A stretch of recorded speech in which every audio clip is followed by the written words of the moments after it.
And we are live.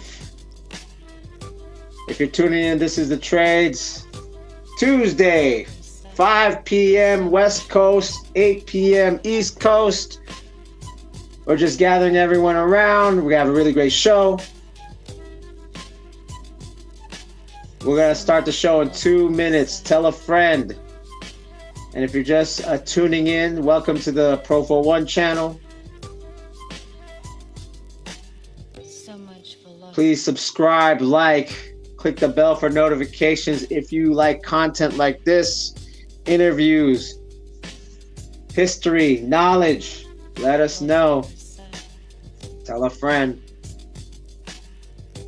We're going to start in 2 minutes, y'all.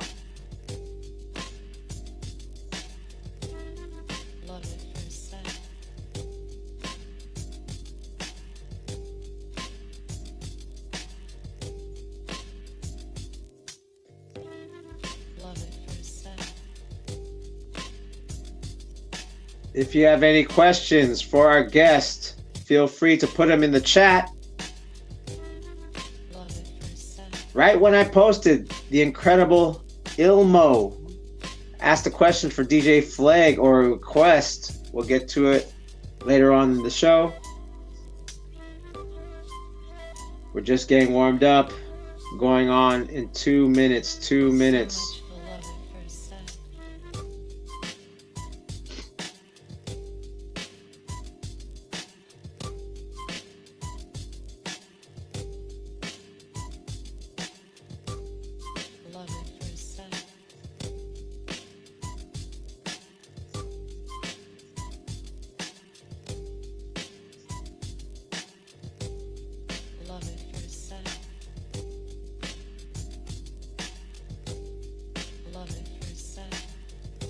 All right, we're putting the countdown. 1 minute to the live show.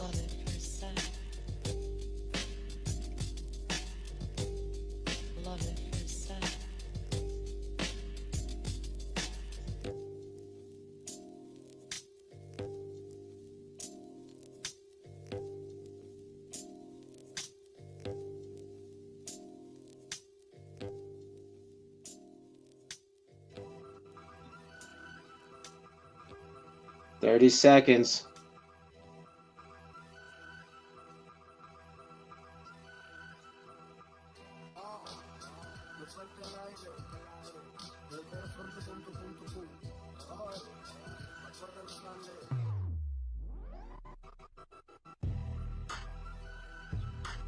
Ten seconds.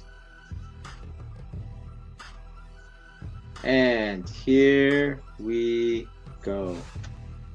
This video has been brought to you by BreakConnect. Go to the website and register. Check out what they have to offer at breakconnect.com. Yo, what's up? This is Shoutouts and Profowon of the Floor Gangs and Knuckleneck Tribe, and you're watching The Trades, show about breaking, hip hop, and the business of. How's everyone doing? The last time I was on live was on the B-Boy Network. We had B-Boy Network Reacts with Profowon, and we reviewed and commentated on Skills Talk semifinals and finals. That was a really good show, and you could go to the B-Boy Network if you want to see that. Before we get started with the show, of course, what we got to do is clean a little house. So first of all, first thing I want to say is 89% of you are not subscribed, but you are watching the content. Thanks for getting me to 1,000, and I am officially monetized. What can help is that if you press the subscribe button, because the more you subscribe, the more views will help the channel out.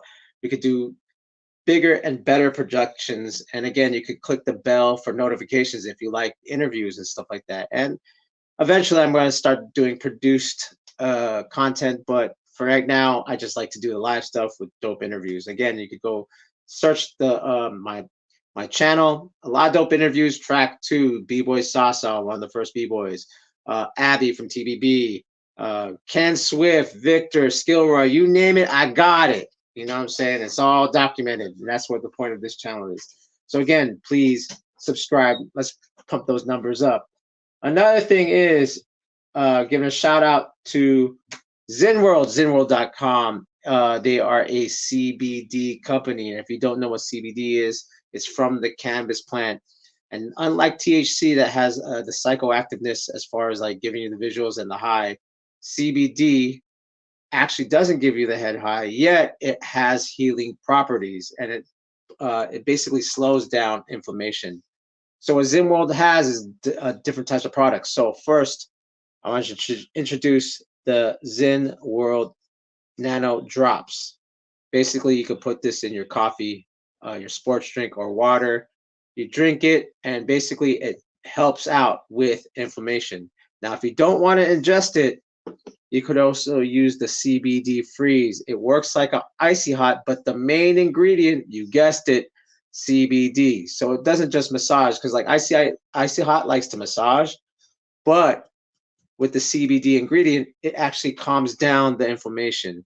And again, me being a 48-year-old B-boy, this is something I need for rest and repair. All right, now that being said, okay, so it's been a great, crazy few weeks. That's what I want to say. It's been a crazy few weeks. 2 weeks ago, I was in Toronto for the Rock Harder event, and it was like crazy. It felt like it was at the Kumba Festival.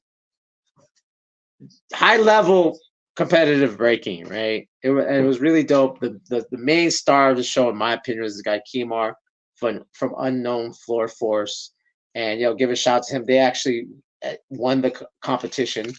But the Friday before was the Floor Gangs 2v2 footwork qualifier in Toronto, and the winners was Mass and Anton, and they get a free trip to San Francisco to the Floor Gangs USA Finals, our 15th anniversary, and it's going to be happening in San Francisco. And if you want to know more information about the tour, go ahead and snap this and then scan the QR code, and it has the whole tour on Break Connect. It has, the judges, the DJs, the venues, and the dates. Again, on Break Connect. Give a shout out to Break Connect. Give a shout out to Felix because he's been killing it. Yeah, man. So please. And maybe we'll do something on the chat. If you want a sticker, maybe we can answer a few questions if Fleg has any trivia questions. Just go ahead and snap this, scan the QR code, and it goes straight to the Floor Gangs tour.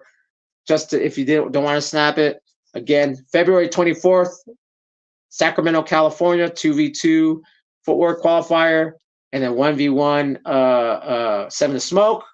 Then March 30th in Long Beach, we have the 2v2 footwork qualifier, and then the 1v1 regular battle winner gets $500, and it's going to be a great time. Again, February 24th, Sacramento, California, March 30th in Long Beach, California, and the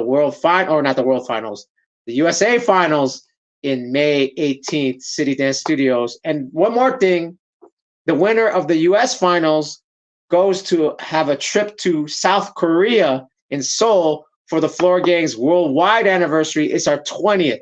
So 2024, we're doing it big. Come through, battle, or spectate, whatever it is, come through. Again, scan the QR code for more info. All right, now I'm totally clean house. And I was just talking about, Rock Harder. And it was really good. It was really good music. Give a shout out to Adele. Give a shout out to Switch B. But one of the DJs over there that was killing it, one of the guys that's one of the leaders in my opinion so far, in this breaking DJ events / producers, is my man, originally from the DMV, but now living in New York. I want to bring on here DJ Fleg. What's up, yo? Yeah. What up? What up? You like the intro? I like the intro. That was hype. That was such a dope intro. Just before we got on, the laptop is literally on top of a turntable right now. So, if I had known that was the intro, man, I would have had look, I got records. I got records right here. I mean, we're gonna talk about it, man. We'll talk about it. That primo intro deserved a quality music to come up with. No, we'll talk about it. We'll talk about it. Good to be here. Appreciate the words as always. We've gone back a little bit of time, so it's always dope just to talk with you in general, especially talk shop on all things breaking and music related. So yeah, man, happy to be here. Yeah, man. So first thing, let's get a little history because I think we've talked about it before, but it's probably been a while. Let's talk more about your introduction to hip hop. Did you start with breaking and then DJing, or vice versa, or what's the story?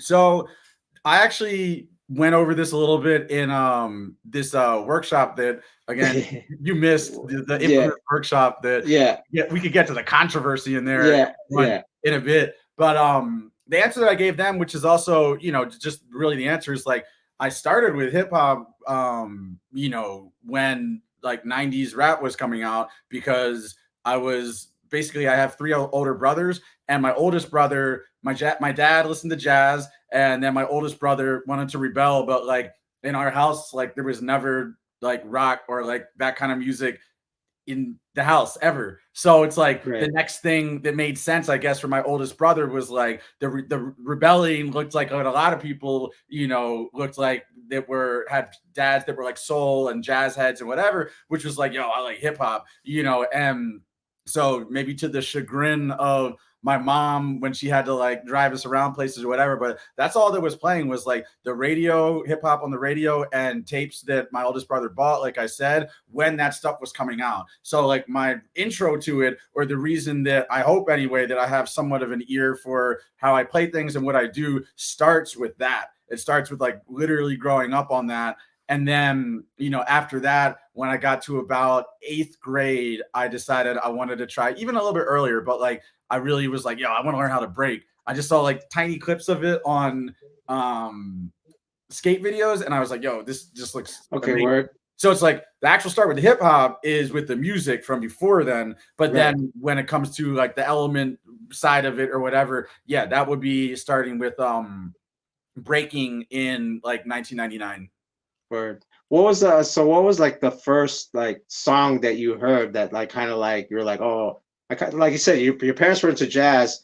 So what was like the song that was like, okay, this is the song that kind of talked to my childhood, and it was like, this is what I think hip hop is? Was it a specific song, or was it just the radio, or like a group, like a specific group? Yeah, I mean, probably a couple of them, but like, so something that's kind of funny, and it's a little bit corny, but it also was like a big introduction to all of the classic breaks, was Young MC. Like, word. 1990, album. So everyone knows whatever the song that everyone knows. Bust a Move. Yeah, that's the one. That's like, the mainstream song. Right? And to be fair, especially it's funny because like I was listening to a lot of things. I was listening to the radio. I remember when like hearing Tribe, hearing all the West Coast stuff start to come out, and we really like that as well, obviously. But on like V103 jams in the Baltimore area, and that was like the station, and there was a DJ named Frank Ski, and he was like that dude, and so they were playing a lot of different like all the hip hop from that era. But so all of that sound is like kind of something that I grew up with. It sort of was stuff that I, was the first introductions to, or some of the first ones to that music. But then, like I said, just because my brother had the tape, he had that Young MC tape. And what was funny about that is like, like I was about to say, is like, it's a little corny. Some of it's corny. And it's like, you only know that like the music that you're listening to, or which music that you're listening to, are corny after the fact, like years later. And so I'm just like, yeah, I get that. But the funny thing is, though, production wise, like there's Breakthrough, Isaac Hayes, there's Apache, there's like B-boy breaks straight up all over that entire album. So that probably was something that got in my ear, and it was just like, oh, this is, dope. I like, this sound that also is a little bit different and is more of that hype upbeat sound versus like the other stuff that I also really liked, like if it was Wu-Tang or it was West Coast, Dre and Snoop stuff or whatever. But it was just like that was a big one, just because, as silly as it is lyrically maybe a little bit uninspiring as it might be, it was like the production did have a ton and ton of classic breaks in it. Yeah, man. I agree. Yeah, I agree. There's a Not lot. a There's a proper lot. answer, but actually starts to make a little sense when you like, if you Right. actually dissect it a little, it's like, whoa, Oh yeah. like, you know. There's that ball and chain sample, I believe. That's like don't that bass line. Dun, dun, dun, dun, Oh dun, yeah, dun, yeah. You know, yeah, there's a bunch, man. There was like, now that I'm thinking about, there's a Benny King Supernatural. I'm just like trying to like think of little songs that are on the Young MC, but Benny King Supernatural was one of the main samples for one of the songs, and that's what I mean. It's like, that's a solid, super sick, funky, more of a groovy kind of sound, but like, that was the entire basis for one of the Young MC beats. And it's just like, when you start going through all those samples, that was also prior to them having as many laws or making it as difficult as they did after the fact for people sampling. So that samples were just like boom, boom, boom throughout that whole album. Yeah. Like I said, we're gonna pull up every time you mention somebody. I'm gonna pull up someone, that way people can kind of get an idea. Yeah. Okay. So you said the first thing you saw that you actually participated in was more breaking, though. Yeah. You saw it through like a compilation skate tape. Was that what? Was it? Like both skateboarding and like inline. It's kind of funny. Those communities are so interesting because they've always had love for us, and I feel like we've always had a lot of love for skating, and also, something not talked about a lot is how many people were skaters before they were breakers. And it's just like, when you do the numbers, when you start asking people, it was a lot. And then there's some people, which is kind of cool to see, certain people like the homie Zupreme Rico, like he still skates, and it's just dope to see like, oh, he's sick at breaking, but then all of a sudden, he's sick at breaking, we know that, but then all of a sudden you see a random clip that's like, oh, you can do like proper kick flips and other moves. Like it's dope to see. So that's a big, though, it's a big connection. And I think because of that connection and that respect, and both of the sort of like, it's like a focus on what are the limits that we can do something like with the human body, what can we do, and pushing those limits. It's the same sort of idea, but one in dance form and one in just sort of straight doing the tricks kind of thing. But like those dudes showed love, and I remember a bunch of skate videos with like, just like a snippet real quick of someone breaking, and I remember seeing what I probably was Windmills, and I was just like, and it was so crazy because it was like a half second. It was one of those things like, in that era, if you didn't have access to someone that knew how to do it, and you didn't know anyone, like you would take any breadcrumb you could find and just be like, well, what was that, and then try to like rewind it or do something and figure out what's going on. But I remember just seeing it, I was just like, all I remember was thinking like, it was almost not a thought. It was just like, that I got to do that. Whatever that is, I need to do it. Right. So, okay. So you saw it in the skate video and stuff like that. I mean, I'm sure you probably rewound that like 10 million times on the VHS and try to learn the windmill. Did you actually learn it from that video? You're like, no, you just kept rewinding it. I have friends like, Toys, our mutual friend Toys. Right. I have a lot of friends that are sort of, physical geniuses, where they can see a move happen and then immediately their mind's just like, and then they, can figure out how to do it.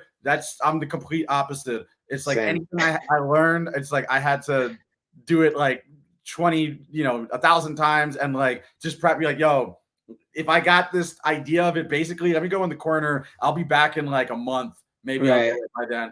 That's the kind of physical learner I feel like I am. So I'm not mad at it. It's just what it is. So for that stuff, like, it was difficult. I didn't really learn anything from that. I just had to, like, again, resources and like little bits from here, a little bits from there, and try and get some solid footage, which eventually I did get, of just breaking, but it was definitely a struggle in those first like years, Right. So you mentioned Toys. Was that one of the first b-boys you actually met in person and stuff like that? Like, no, not at all. So who was the first person that you saw that was able to do it, or did you have a bunch of friends that tried to find a place to where these guys are at?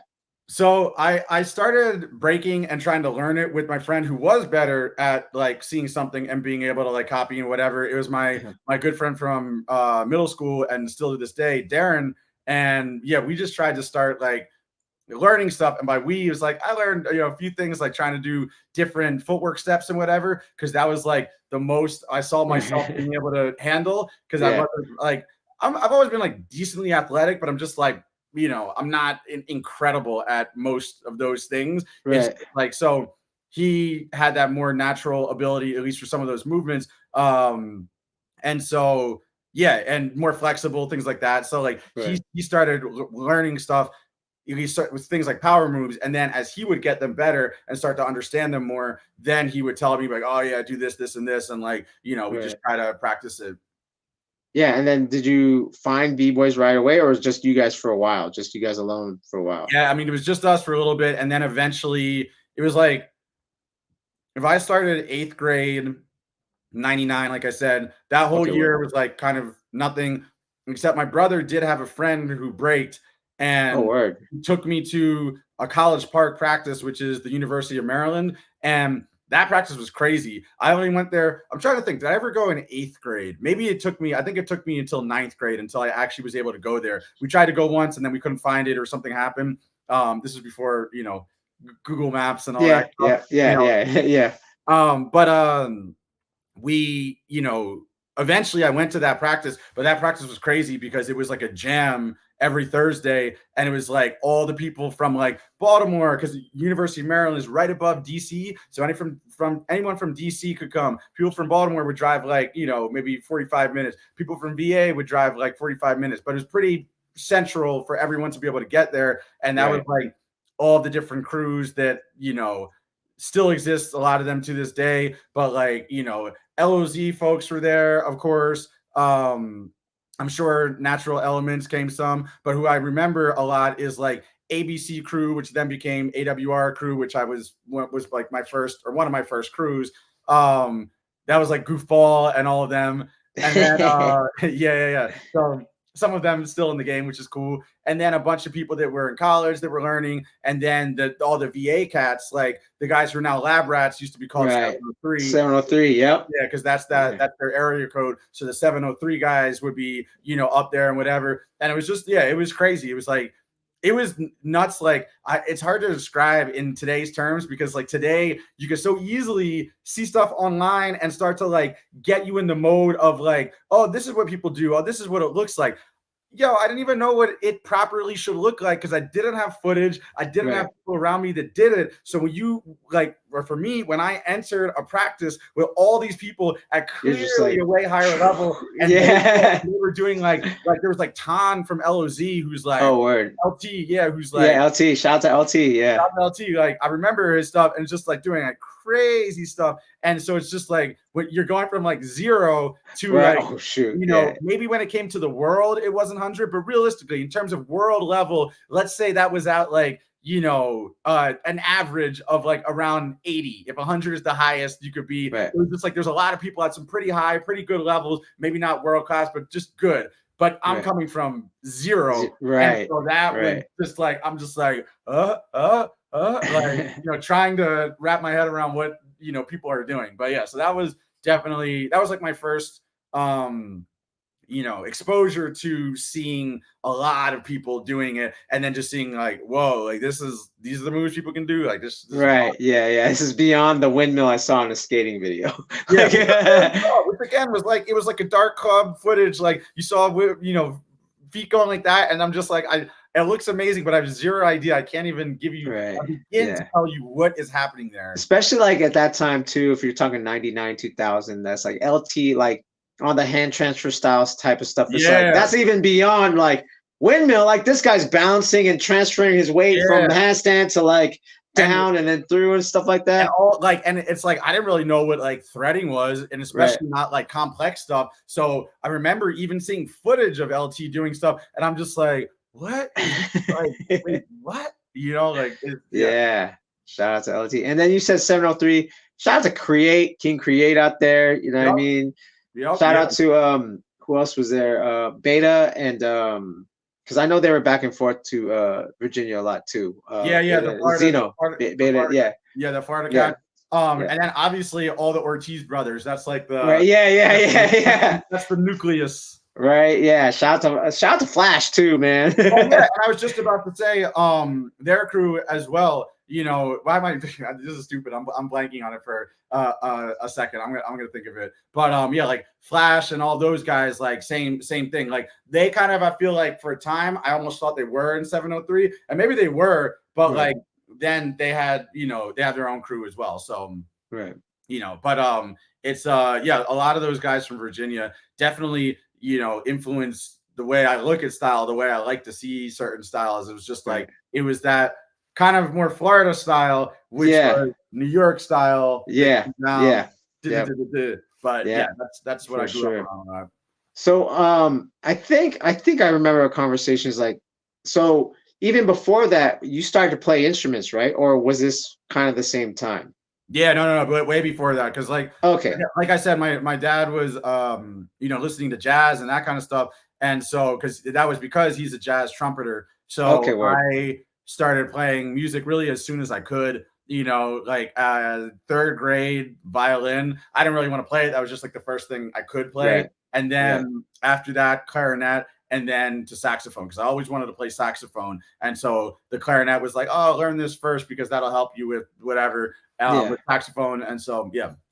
So that was, it was like really probably before then, because I always had a piano in the house and I was messing around with stuff. You know, when I was young, I remember that and really enjoying doing that. But then actually starting to like learn stuff or take lessons was like, you know, third, fourth grade. So at that time, that was the beginning of me starting to play instruments. So that definitely preceded anything with like dance, you know, or did you put together the musicianship and the dance, or is it still kind of separate? Or it was very separate. Even DJing. So I learned DJing a little bit after breaking. Like I started wanting to learn how to break. I was like, let me learn how to DJ, and I just wanted to learn how to scratch. But that was like very much like, it wasn't like, oh, I want to do this so then I play for the breakers or something. That was not the idea at all.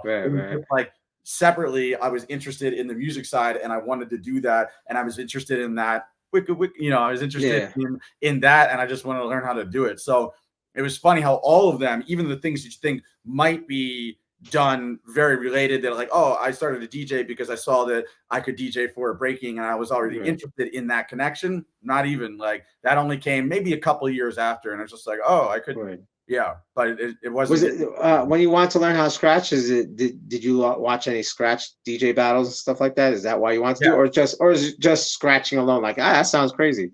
Like, who was, like, if that's the case, what were you watching? What DJ battles were you watching, and who was the DJ that at the time that you were like, oh crap? There's a couple.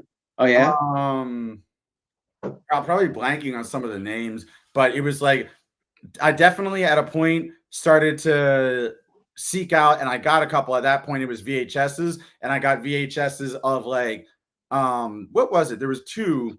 One was like DMC ITF. What's that? The DMC or the ITF? One of those. I think there was another one. It wasn't ITF and it wasn't DMC. New Music Seminar. I'm trying to name all the DJ battles I can remember. Yeah, I'm just trying to think of maybe I won't remember it if I do think about it. But you know who would know? It's a funny roundabout story. Is I know from one of the battles, Boogie Blind killed it, and Boogie Blind, I'm now friends with him here in New York. Like, and I saw him a couple times. Like I saw him when I did Outbreak in Slovakia, but like he remembers the battle for sure, but he was nasty with it. And I remember being like, yo, that guy is crazy. And so it's just like, that guy's, you know, sick with it as far as scratching, beat juggling, all of that. And so then years later to be friends with him is just like this. Oh, was it the Vastex one? Yes. Yeah. I was like, it was one of the brands, but it wasn't like a Pioneer. And I mean, Pioneer wasn't doing big, you know, DJ equipment stuff as much at that point. Yeah, and for scratching anyway. And yeah, it was the Vestex one. That's what it was. I think it was Swift Rock in that. I'm trying to remember if Swift Rock was in it. Oh, is this the Boogie Blind? Yup. Yeah. Oh, yeah, the dilated too, huh?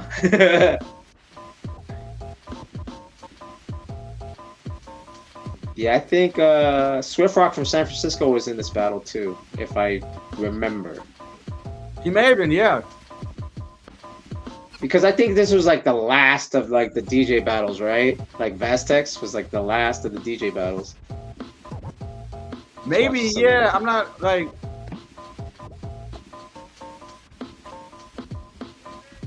Let's watch a little.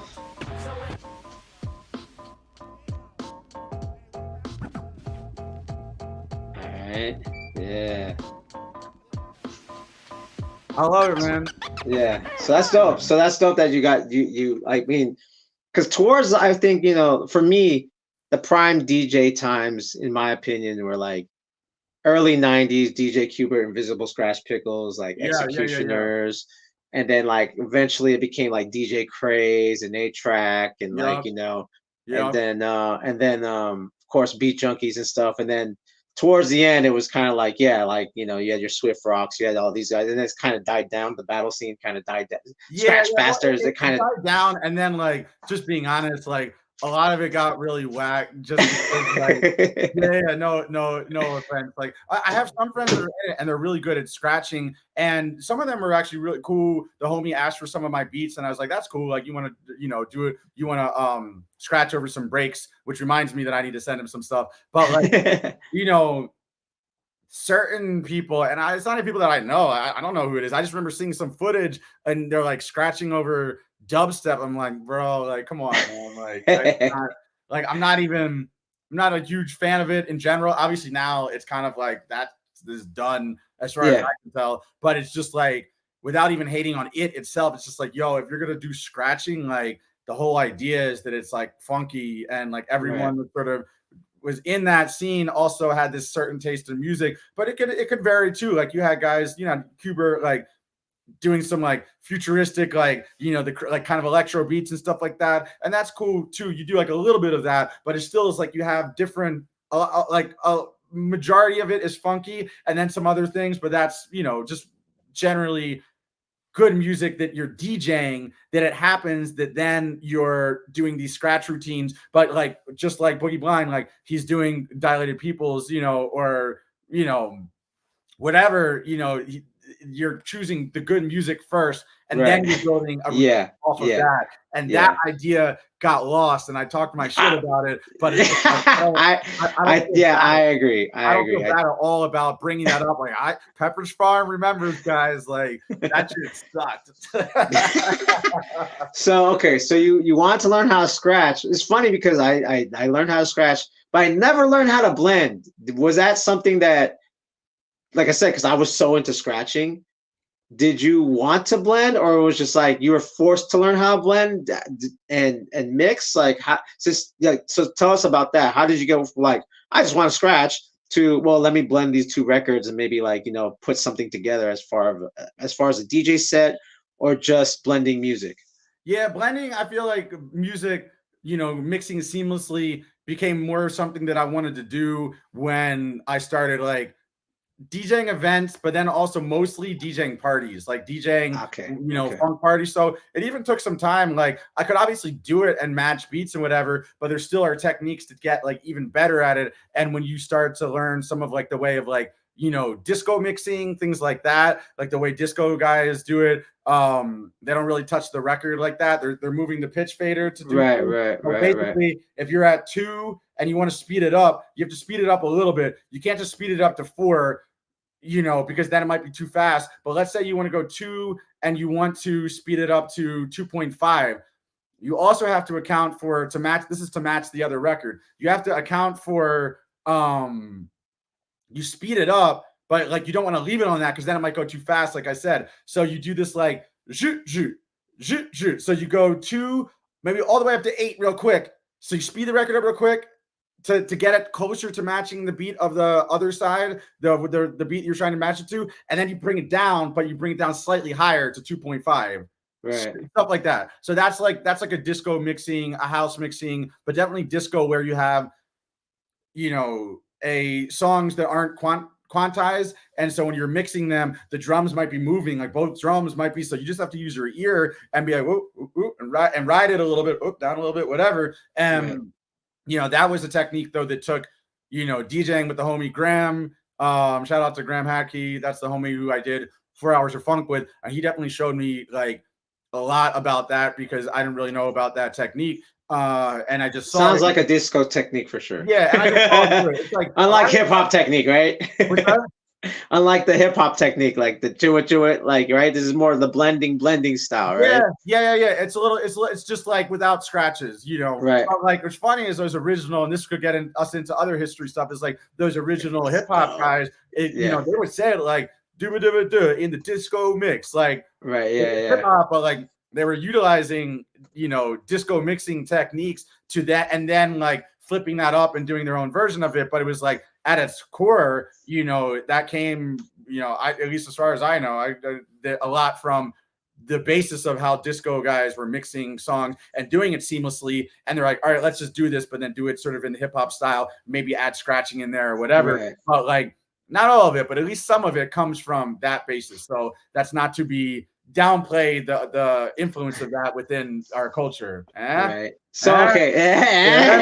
That was a pop quiz question right there. That was a pop quiz. Yeah. So that's where parties is like, here's the whole thing about parties, and this is what I was, bringing up in this workshop the other day, was like the whole thing of parties is like, people are moving, so you got a bounce going. And if you mix off beat, you stop the bounce, you stop the dancing, you stop whatever it is they're doing. So blending becomes really important, obviously, because you want to make sure that you're keeping that beat going and you're not like jolting people to a stop because you did a weird mix or something. Yeah, this is from your party 4 Hours of Funk. Oh, wow. Yeah. You had to, just had to play a clip. So okay, that's kind of crazy. I don't even know if I remember seeing this. But like, I'm quick, bro. I'm quick. What's that? I'm quick. You are quick, bro. I love it. So like, it's dope. I guess that was me for a second there, but it's dope because you have like, it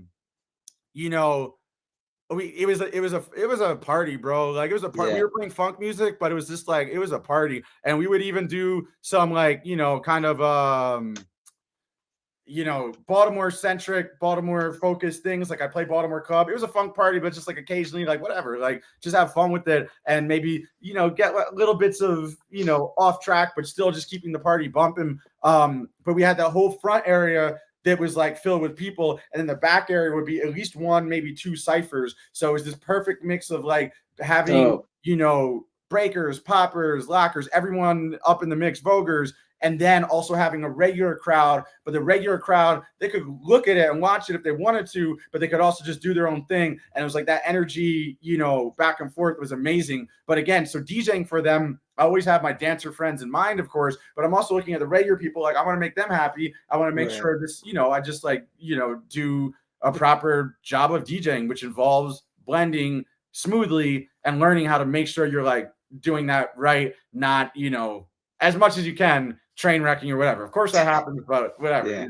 So you started spinning parties first then, before you even started spinning like I spun my first jam in like 2005, but it was like sprinkled. It was like a couple of jams, like maybe one or two a year, something like that. 2005, maybe nothing, maybe one in 2006, maybe one jam in 2007. You know what I mean? Like I did, what was it? I think Eat 'Em Up.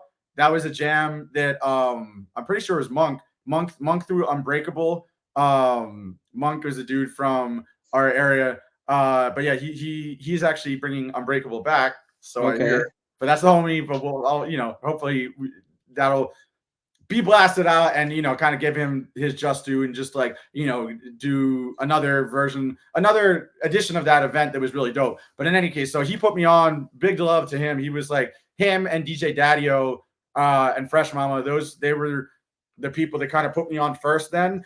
But like I said, it was like, maybe one jam, maybe two a year up until like 2009. I think I started, pushing myself to really, like the economy was terrible. So it was just like breakdance, guys, let's go. But you were spinning parties first then. So that was like the first. I guess what I was trying to say is like, I was doing a few jams, but then the thing that I really started doing regularly, so that also started in 2009, was 4 Hours of Funk, and that was every month. So it's like I started to really get used to how parties flow and what that looks like in 2009. Okay. But I'm sure that it helped both, one helped the other. More, Yeah, I sure. would think more of the club, just because you're starting to read the crowd. You know, Yeah, when you're in the club, you can read the crowd, because here's the thing. Here's the truth about breaking jams. It's a lot like the radio, right? Like, it's rarely some people like the new stuff or something abstract. While if you play, maybe back then, if I play the Mexican, I know I'm gonna get a certain reaction, right. right? Yeah, yeah, yeah, You know yeah. what I mean? So, like, just like the clubs, you know what to pull out and what the crowd's going to react to, and Yeah, maybe throw something educational in there or something like that. You know what I yeah. mean? So, okay, so you started, so, and I'm, like I said, having that regular club night probably helped a lot with the breaking stuff, It because I definitely mean, helped. yeah, Yeah, I'm sure it helped at least some for sure. Just right, like you said, reading crowds, and also just like, not that I would play the same exact stuff, because the stuff that I played at the funk night was more like boogie, right, R&B, right, disco, a little right, bit, and then some classic breaks, but less like right, hardcore. Like, I'm not gonna play, You Got a Case, Barry White, or like, right, some of those types of breaks. Like, right, right, right, it was like I needed to keep it something that everyone could dance to. So right. yeah. That's cool. And so it was 2009. It was just like, okay, now I'm starting to like do these different events, right? That name Yeah. spreads, obviously, and you're starting to do these events. And I'm sure the other, and I'm sure, like, 4 Hours of Funk was helping you getting other club gigs in Baltimore too, or DMV At area, least, just yeah, to kind of spin different nights or whatever. at least some. Yeah, that was like my main one. But it was like kind of like mostly DJing that, and then starting to do more breaking jams. It was, Right. I mean, bro, I did that event for 10 years, and like it would be, it's a party, so have fun. We drinks a bit, and and like there would be times where it was just like, there was a bunch of times, especially as I started to like put myself out there to try to do more events and whatever. I do that on a Friday night because like I had to be there, and I Right. wanted to be there, and then Right. I'd be like, ugh, and then like go like rest for like 3 hours, and then get on a plane and like go to LA or go Right. somewhere. Right. Right. That was Yeah. always the good thing, though, was the fact that, like, I wasn't getting at first, that I wasn't, first number of years, there was zero international travel. So it's just like anything I'm doing, even if it's on the East Coast, I just take like a, early flight, but I could do my Friday night. And then Right. the next day I could still do even a West Coast jam because I gained time, whatever, Right. like Right. it was like, that's just sort of how I planned it. But it tended to be that I wanted to make sure I got to that gig every month. And then the rest of the month was like, yeah, maybe some local stuff, just depending. But then Yeah. also definitely a lot of like national travel, not international, but national Right. Right. travel, Right. and going to DJ other jams. Yeah, word. All right, let's go to the chat real quick. Unreality CY asks, Fleg, any commentary on your residency for 4 Hours of Funk? How did that gig arise, and how were you able to perpetuate that spot? Most cities don't even have an established general support for it. Yeah. Oh, that's a really good question. Yeah. On promoter status. And Yeah. it's Baltimore too. Like, that's pretty interesting, right? Like, I wouldn't even Yeah. think that Baltimore has like this kind of like nightlife that's like kind of, because when you're spinning that type of music, it tends to bring in more of the artsy crowd that's like, we're into this like obscure disco music, kind of Yeah. like, you know what I mean? I mean, but that's where it was kind of dope, because like the other people that were spinning for the artsy crowd, it was music that like, it was like indie stuff, and it was it's, I guess it's fine if it was in there, but if you were into it, but it was just like, this was like the not nerdy alternative, because it was Okay. like, yeah, no offense, but I'm just saying, like, Okay. Okay. it was the not nerdy alternative, and it was just like, okay, so we had something that was like tried and true, proven, really dope music. It just is dope. Like it's timeless. It's amazing that some of these records were made. It's amazing how much dope stuff was made, in the 70s and 80s, which is when, most the era of when we played, of the stuff that we played. And it was just like, yo, like any, a testament to that. And even the 60s, obviously late 60s, a testament is just like, I play these songs, a bunch of songs, whatever it is, some stuff I know people don't know. And we built the Right. vibe of that party and whatever. But like, all of the music that we were playing was made before anyone in the spot was born. Yeah. Yeah. Like, Word. with the exception of like, it was dope because then later we would get even more people that were like from Baltimore, born and raised. They were a little older. They might be in their 40s or 50s, but they'd be And they would, vibing like, this is that's like the dope. stuff we grew up from with. So like, obviously not applying to them, but for so many of the other people that did apply, like including myself, like this stuff was made before any of us were born. Like I said, I didn't grow up in like a rock household, but I also didn't grow up in like a funk household or anything like that. It was just jazz. So it's not like I could point to this stuff and be like, oh, I remember that Rick James because I grew up from it. Some people might have, and that's dope if they did, and that's what they connected with. But I know, because I knew that crowd, that a lot of them didn't. They just came in, and it's just like that music speaks for itself. It was perfect dance music. It was created for the dance floor. And so it's just like, hey, here we are, you know, whatever, 30 years later, 40 years later, 50 years later, playing it. And guess what? It still works for the dance floor. So would you say, for the question, so would you say it was more like, because you started that vibe, and I'm sure that like that was the only party like that? I don't know. Was that the only party like that in Baltimore? There was one other one called Dig, and that was the homie Landis, that he was the one who started that one, which was also super dope. But you know, ours was definitely like just a bigger space, so we were able to get more people in. But like, yeah, so I guess going back to it, it's just like, look, the reason I mentioned about that music so much is because like, yo, the music just speaks for itself. The music does the work.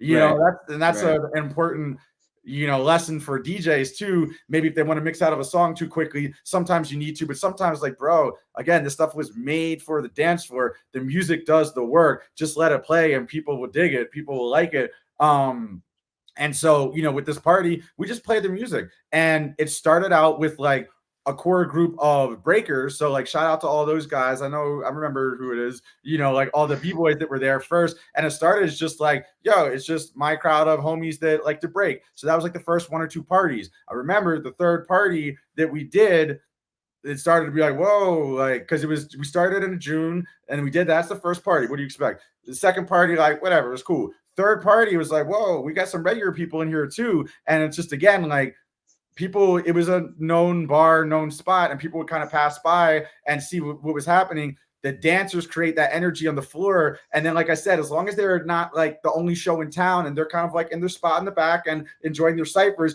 then you get like 20 other people in front. All right, now you start to have a vibe. And basically it was like a build off that vibe. Like, I'm not in one place for as very long ever, you know, at this point in time. But if I were to be, I kind of feel like, anyway, and I could be wrong, it's 2024, a lot has changed, you know, but I feel like I kind of know the formula for how to make a dope dance night. But part of it starts with like, oh, shocker, focus on the dancers, the people that actually dance and that like turn the place up and that bring the energy.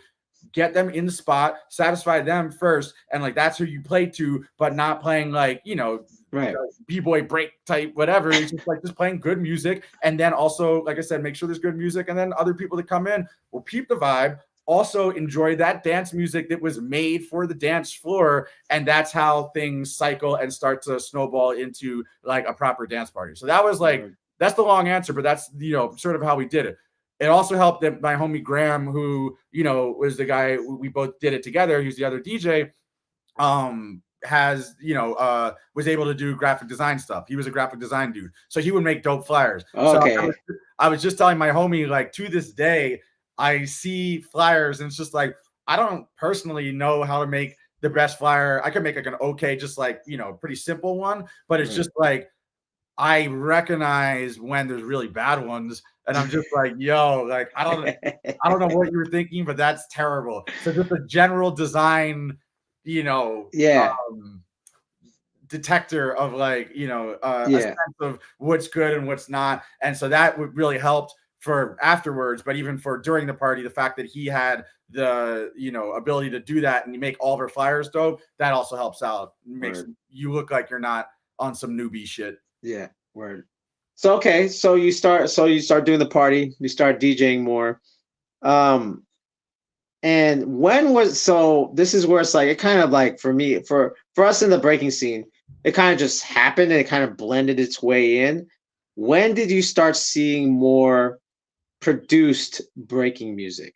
Because I know it was before the whole like live streaming thing, right? Like, when did you first saw, because like, I mean, I kind of have an idea. I just want to hear your story on it. Like, you know, when did I start seeing it?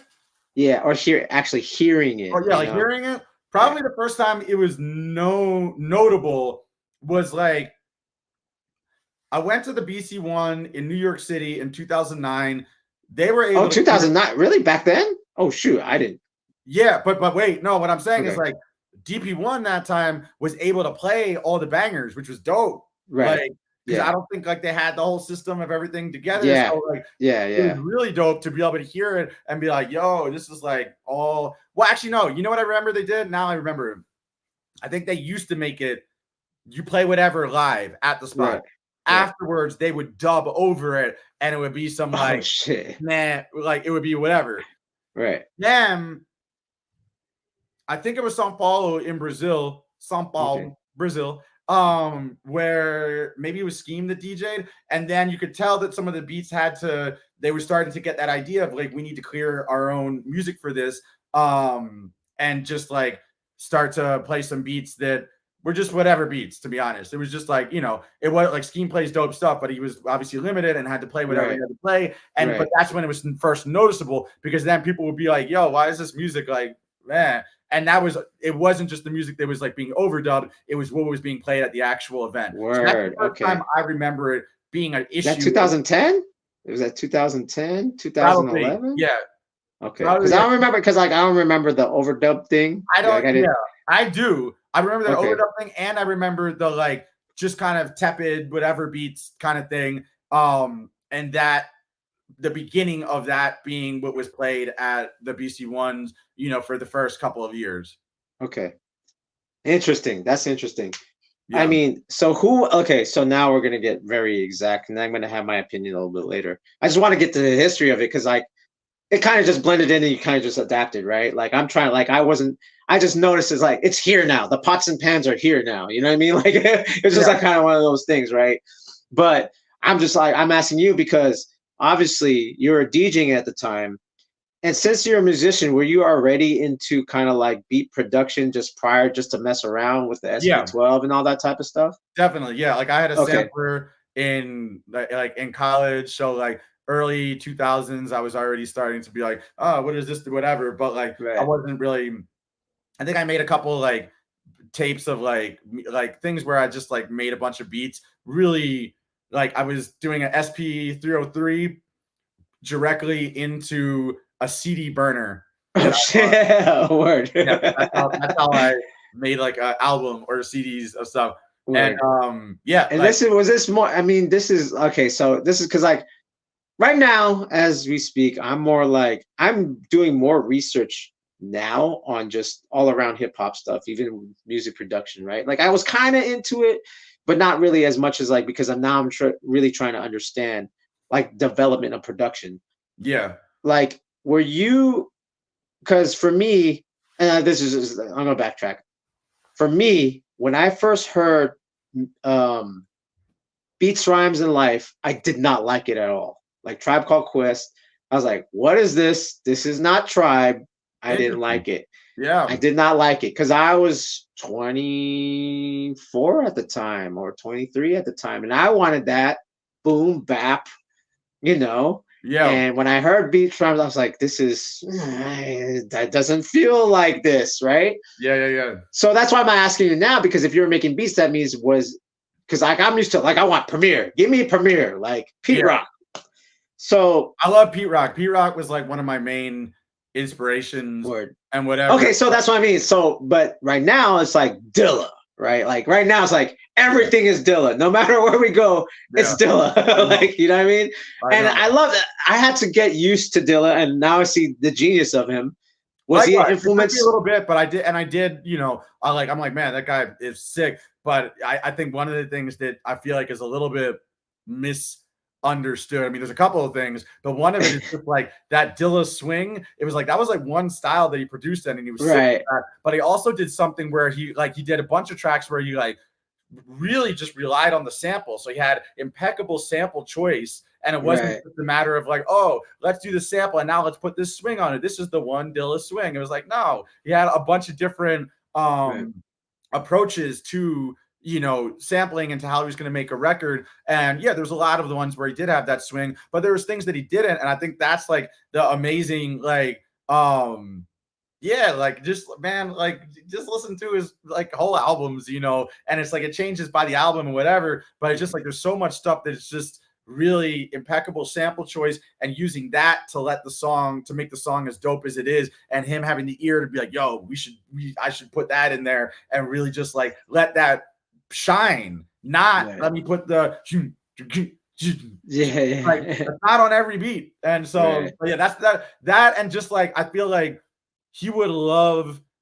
you know, he would probably love to see his influence, but he would also be real about shit and just probably be like, hey, yeah, like it's cool your influence, but don't bite me, man. Like so that early when you did the early production, and because I'm looking at your age and I'm looking at the time frame too. Yeah. Was your stuff more of a Pete Rock Premier type stuff, like, or was it more Dilla influence, or was it like you're just trying to like you had no blueprint at all? It was only later. It was later where there was like Dilla that like I was like okay, and that got into my ear. And like you said, you know, admittedly, like, and then admittedly I had to get used to certain things, but then also I was just like, oh, this beat that I really like, oh, that was him. Oh, yeah, I had to figure that out too. And then that put me on. I was like, yeah, man, he's dope. And like, of course, like he's the ill, like he's super ill, but like that wasn't the first, you know, influences personally. It was just like, yeah, it was a lot Pete Rock. It was a lot like everything that I heard on like Midnight Marauders, you know. It was, yeah, like that album is incredible. That's like such a beautifully put together album. And I listened to like some of the production, and it's not like stylized in the way that a Dilla or a Pete Rock or, you know, Premier stylized their things.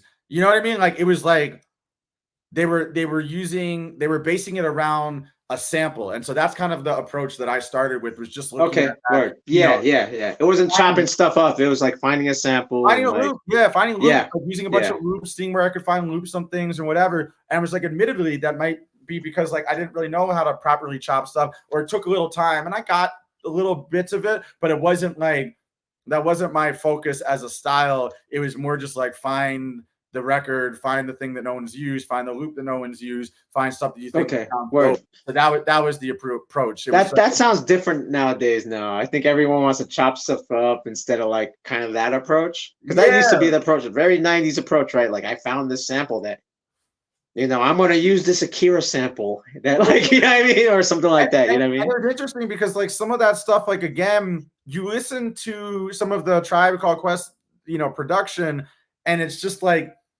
as far as like an idea of a way to like flip a sample or something like that, it's not like the most mind-blowing, but it's so amazing. And their sample choice is everything, obviously. And it all keeps this like cool, jazzy, like that whole, that tone is there for every single track, and everything is like, you know, connected together in the album with like the little, you know, computer voice, that kind of thing. And you know, but like you listen to even like the swing, like I was listening to it recently, and I was talking to someone else. I was like, yo, they're like, they're not like, it's not a heavy swing kind of thing going on right there. It's pretty straightforward, but it works, and it works beautifully. And it's just like, I think that's, again, that's a really interesting way to produce it, because it's not stylized. It doesn't get the accolades on the production side because it's not stylized, but it worked exactly what it needed to do for that album to make it great, you know? So that's sort of a little bit more, maybe later I had the individual people, you know, influences, but I guess it's like, that's a message to everyone. It's just like, you don't have to base your whole style off of like the person. You could base it off of like an idea, which is just like, we're sampling music. Okay, how are we going to do that? What are the different ways to do that? And like I said, one of the ways anyway, is to let the sample breathe and excuse me, and to do like very little when it comes to the like manipulating of it. It's like, let the sample do the work kind of thing. So when you made those beats, right, when you went straight to the CD burner, obviously, was that to just make beats, or did you have a rapper in mind, or like what was your approach to that? No, it was just like, I always like just instrumental hip hop. So like, it was just to make it for to make beats. Like I really liked listening to like like another huge inspirational whole album is Pete's Instrumentals, you know, and like Pete Rock's instrumentals, and it was just like listening to that, just instrumentals was like amazing to me. Like I loved it. I loved having that space of not having to hear a rapper. Of course, I like rapping too, but it was just like whenever I was making beats, it was never like I want to get someone on this. I want to collab. I want to. It was like no, I just want to make dope beats. That's it. Right. But it was all slow. It was nothing to do with breaking. It was all. Yeah. No, I mean, I think that's pretty interesting because that's what I mean. I think well, for someone that kind of understands this stuff, like most b-boys don't think about this, especially now. They don't think about stuff like this. Obviously I do, and that's why I want to ask these questions. So when you start to go, okay, I already make beats, like when was it like, well, why don't I make a beat for breaking? Like when did that happen?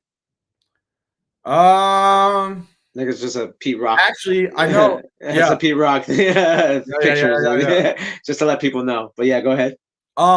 The first, I actually know the first one, and I found it's this track that's still out probably places. I think I called it Ethiopian. Well, it was an Ethiopian beat. So it was this Ethiopian. I guess they probably just called it Ethiopian Fleg or whatever.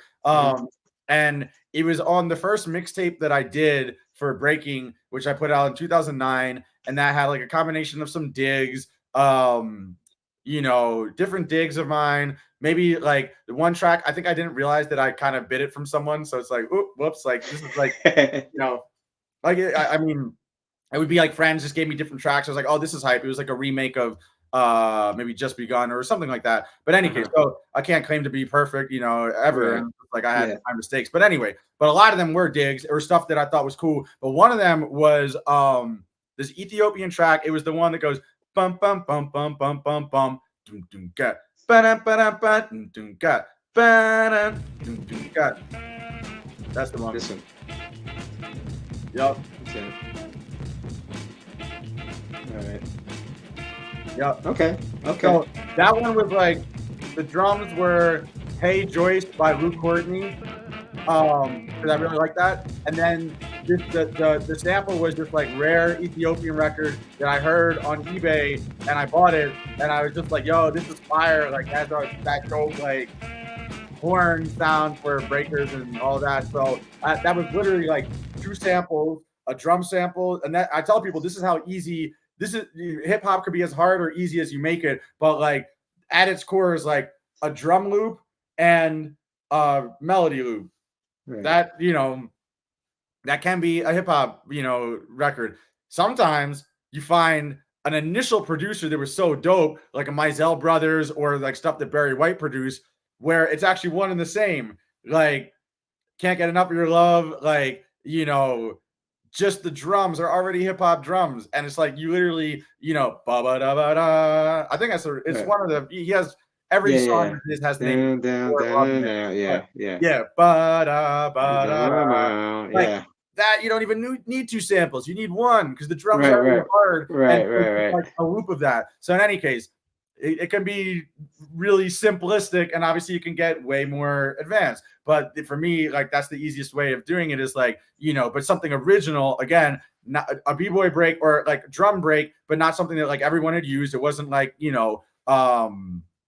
Apache or something like that. And then this Ethiopian thing that definitely no one had used. And so I put them both together, and I put that on my first mixtape in 2009. And I was really, really happy. I remember, I actually have a funny story about that because I made that mixtape and I didn't have, like I said, I had a CD burner. So in order to like make a quality, more quality mixtape or whatever, I got all the songs I wanted in order, all the vinyl, all the whatever. I brought my equipment to this homie's house, who he was a producer, like he did studio production. I went up there and I recorded the whole mix, and then he helped me burn like 30 copies, 40 copies of that CD. And then I went out to my car while we were doing that, and my car was towed. The next day was BC1, and I was like, yo, I got a ticket because Toys was an alternative. He was an alternate for 2009. I was just like, I don't care what it takes. I'm going to BC1 and I'm bringing my CDs with me and I'm gonna like, you know, hand them out to people and whatever. But so I did that. I finished it. I got on the bus with only what I was wearing and my stack of CDs. I went up to New York, and then like I think I was able to crash into his hotel. I think like, you know, I probably bought like underwear from Dwayne Reed, some shit like that. And then I brought those there. But what I really liked is like, so I remember I got them to play it at, Oh, okay. at the back area where people were warming up. And I remember there's some B-boys there. And when that song came on, the Ethiopian one, people were like, yo, this is dope. And I was just like, yo, I'm happy that people are responding specifically to this sound that like was something, of course, was going to be new for everyone, but it was something that I had made specifically for this purpose. Like it wasn't just a dig or whatever. This was like something that I made. So that definitely gave me a boost of confidence of like, oh, I do have the ear to like be able to do this, and people will respond if you put it in front of them. So yeah, that was like the first one I feel like I made for that purpose, and you know that confidence boost from that whole BC1 story helped me to like be like, all right, let me keep doing this. So when did you see it become more frequent? Because you know, like you're talking 2009, you're putting this beat out. Obviously, when I heard it, like I mean, I'm sure I've heard it in the background somewhere. You know what I mean? Yeah. Like you know what I'm saying. But it's very different from even now. Like it does sound very. Like when I just heard it, I was like, this is very hip hoppy. Yeah. You know what I mean? And this is where it's like the old man, the old head starting to come out of me. You know what I mean? This is like, yeah. It's very different now. So before we get into like the old man rant thing on my side, when did you see it become, okay, this is the standard now? Like there's no such thing as like, we don't hear Curtis Mayfield anymore. We don't hear like, you know, like you might hear Woo, of course, but it's like, it started to become like non-existent. Like the James Brown's gone, the Apache's gone. Like you know what I mean? Like the Blackbirds are gone. Like when did you start seeing that? Just the pots and pans era. Like, I mean, I think it depends. I personally, because of the way that I've deliberately tried to, you know, make sure I DJ it live in person. Obviously, like mixtapes have a different vibe. They have whatever.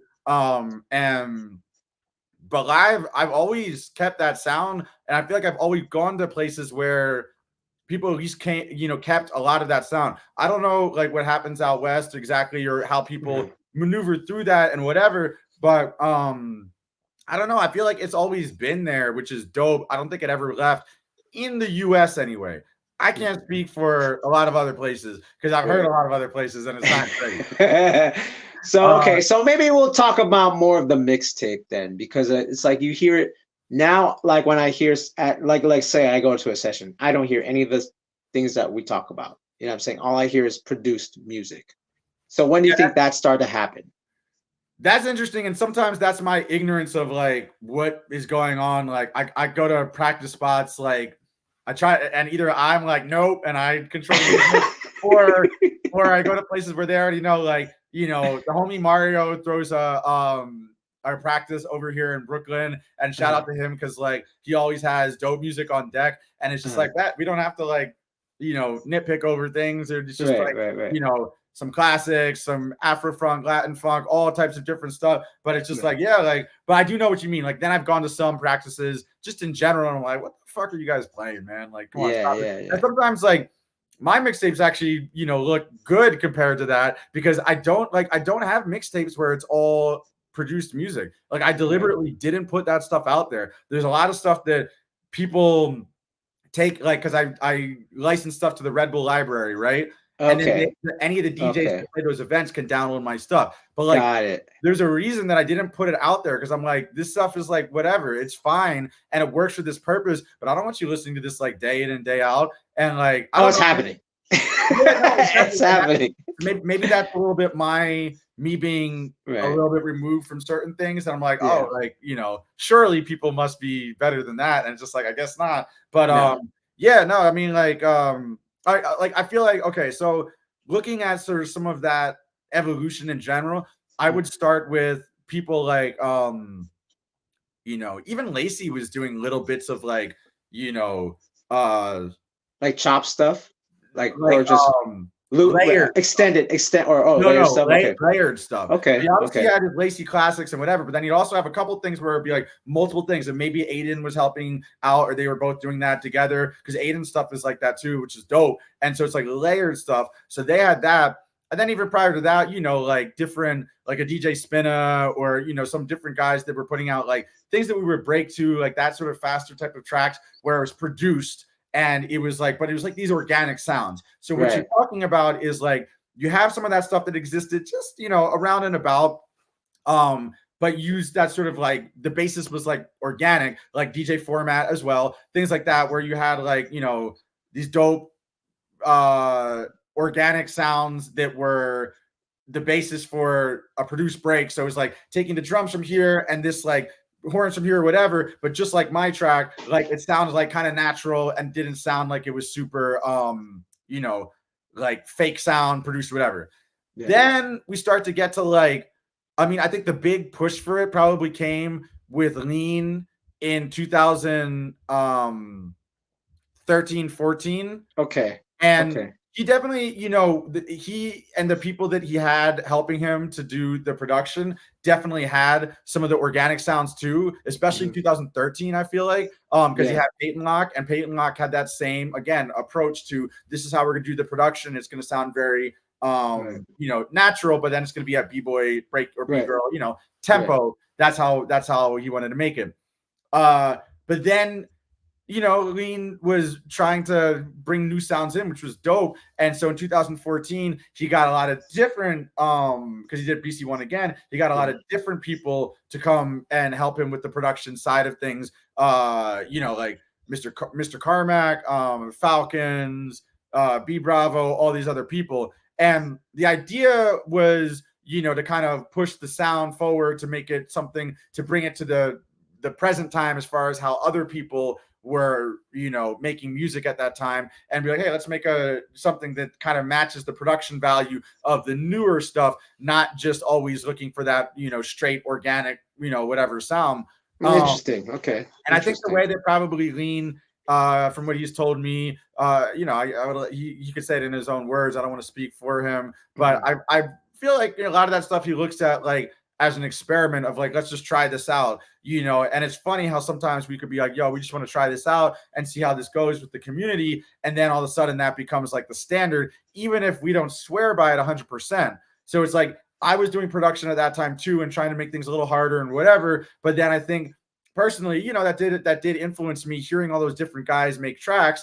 And then I was just like, oh, cool. Like, so now they're using these newer sound. Now they're using like a glide bass. Now they're putting all these 808s under the kicks. You know, now they're just, you know, really compressing tracks and making it, having sound like this, like, you know, big, newer sort of sound, just with the sheen on it, that kind of thing. So then I started myself being like, okay, let's try to start, you know, producing in that other way as well, and then utilizing like the fact that I can play piano. Like I practiced piano, like jazz piano for a while. I practiced these other things, and I was already starting to do a lot of more in-depth production, a la like Flying Lotus. That became a big influence of mine. And I was starting to doing production, again, nothing to do with breaking stuff, but just stuff that like sounded like, you know, futuristic, different stuff. And then it was like, okay, so now let's start using some of that type of production, you know, like approach, but doing it for breaking stuff. And again, having heard some of the stuff Lean did, it was just like, okay, like, you know, what's my version of that? What is, you know, how, you know,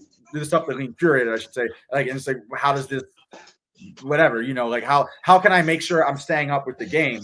And so that started for me around that time as well, just experimenting with lots of different types of sounds, synthesizers on top of, you know, drum. Okay, so now see, now I'm starting to understand where this all kind of starts to stem from, right? Like, yeah, I think this is kind of like the history, the proper history of it. I don't think people have really understand it, or it's been told a lot, but like I will, you know, give credit to, you know, like I said, Anine, for bringing a lot of that stuff out there, or having some of the ideas to do it. Those other producers for bringing some of that stuff to life, you know, Lean for guiding them as well for it, or, you know, helping to produce stuff with B Bravo, things like that. But then again, I was already starting to be like, let's, you know, also I was separately doing tracks like the Mandrill track, you know, that I flipped like into a break, and I was just like, yo, let's, you know, have an organic element, but then have drums that were like, I think they were drums from like a Neptune's track or something like a slightly different than just a straight, this is a straight,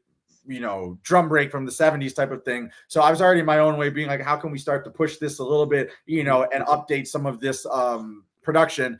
That project and the fact that it was on BC1 for lean stuff, that pushed it as well. And then so we both were sort of like the ones to be like, all right, let's really push this. And then I have to mention like Bless One as well, big time, as someone who's already doing that stuff before both of us. Sorry to mention his name, prior, but like, again, I think though that because that stuff was in the BC1, that even pushed Bless to start doing even more of that kind of stuff, and really come out with like, again, produced stuff that works for breakers with that updated sound. And then the rest starts to follow from there. Of all right. Now I'm starting to be like, okay, I'm starting to, the old man starting to simmer down. Like, yeah. Like, I'm starting to see how it happens. It's not so much, it's kind of like what we said about the Dilla thing. Like, there's many styles that he created, but everyone was like, now we're making lo-fi out of freaking Dilla stuff. Whole channels and whole styles, to do homework to.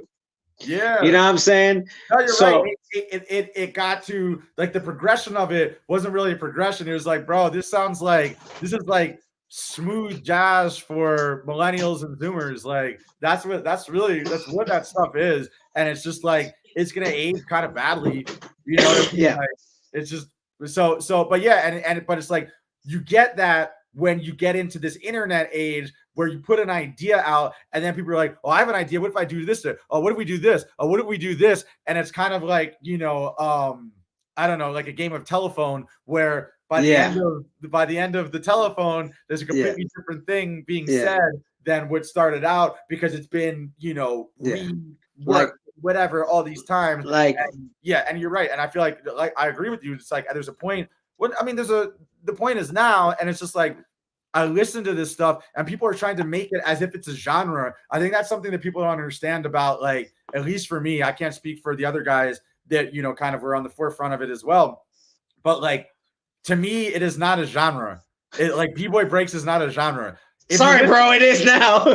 I know. All right, here's the thing. De facto, as in like what people actually, how people interact with it, I get it that it is right now. I get it. But personally, and especially if you listen to like some of the newer stuff that I've made, it's like, yo, I'm making faster hip hop or I'm making funk. And it's just like, you know what I mean? Like and you can hear it. And it's just like, I'm not trying to make like a lot of people, if they're looking at it in terms of B-boy breaks, they're like, again, like some of that stuff from 2014, those guys were dope. They were using risers, which is like which is like an EDM thing. They're doing it in break beats. And I do that as well. Like, or I did it as well. I don't do it as much anymore. They were doing these other things like that. But like, and they're doing like big drum fills and all of that. I'm like kind of similar to that first mentality that I had about a break. A beat could be as simple as just two elements, the drums and the melody. You listen to my stuff and it's just like, I'm not trying to have 1,000 different, variations like, because to me, that's not hip hop. And I'm coming from a foundation of hip hop. And I'm telling you that I'm making fast hip hop beats. Like, you could put someone on, and some of them have been getting even slower. So it's like you could comfortably put a lot of rappers on these and it would sound dope. Like there's one I actually played in Canada, and to another point of yours, which we'll talk about as well, is like, I don't only play my beats. I mostly don't play my beats. I play I play edits of mine, but not like the B-boy break style. It's like I'm not playing that. I'll play some remixes I did, and then I'll play originals and other things. But like one of the ones, I was going to say that I played in Canada, that was one of the ones, it's not a B-boy break, it's a hip-hop song that I made, if you want to call it that, whatever, but it's like, it's been popularized now, like Flea Rock danced to it, and some other people, like he helped make, like a lot of people are looking for it, and that song has this really dope, like kind of mysterious sample. What's the song? I'm trying to think if it's out there. I don't think it's out there. Let me see. Look At Flea Rock. And where am I? I'm like, where did I even have Sugar Kicks? Was it that one? No, Flea Rock at BCU 1 2023. Wait, 2022. 2022. It wasn't the what you call it? Was it the breaking recap at Flea Rock Royal Concept Battle? Was it that one? Flea Rock. No, it's at a BC1 USA. BC1 USA. Flea Rock, BC1 USA. As you find it, if you could send it to me on the chat. But that is the first one that comes up. Flea Rock, Red Bull, BC1, Los Angeles. Los Angeles, okay. Flea Rock, BC1, Los Angeles. Yep. But and that's the thing, like I said, it's a lot like the radio, you know what I mean? Oh, Flea Rock dance to it, it must be, you know what I mean? Like, oh yeah, people are waiting for their favorite dancer to kill it before they're like, wow, this song is dope. And I'm like, yeah, I know. But this is what I'm saying, is it are they looking at it because it's dope, or is they looking at it because it's like, well, he did it, so you know what, to give credit to people, it's like they're finally, we'll play this real quick. Yeah.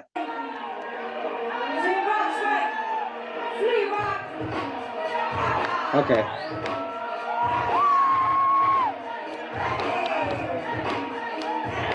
This one, right? Yep.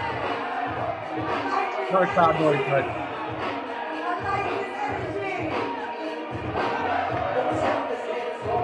right. Cool. Yeah. There's someone who just comes in right there and they're starting to rap, you know, and now it's like a homie, my homie Lilith from Baltimore. Shout out Lilith.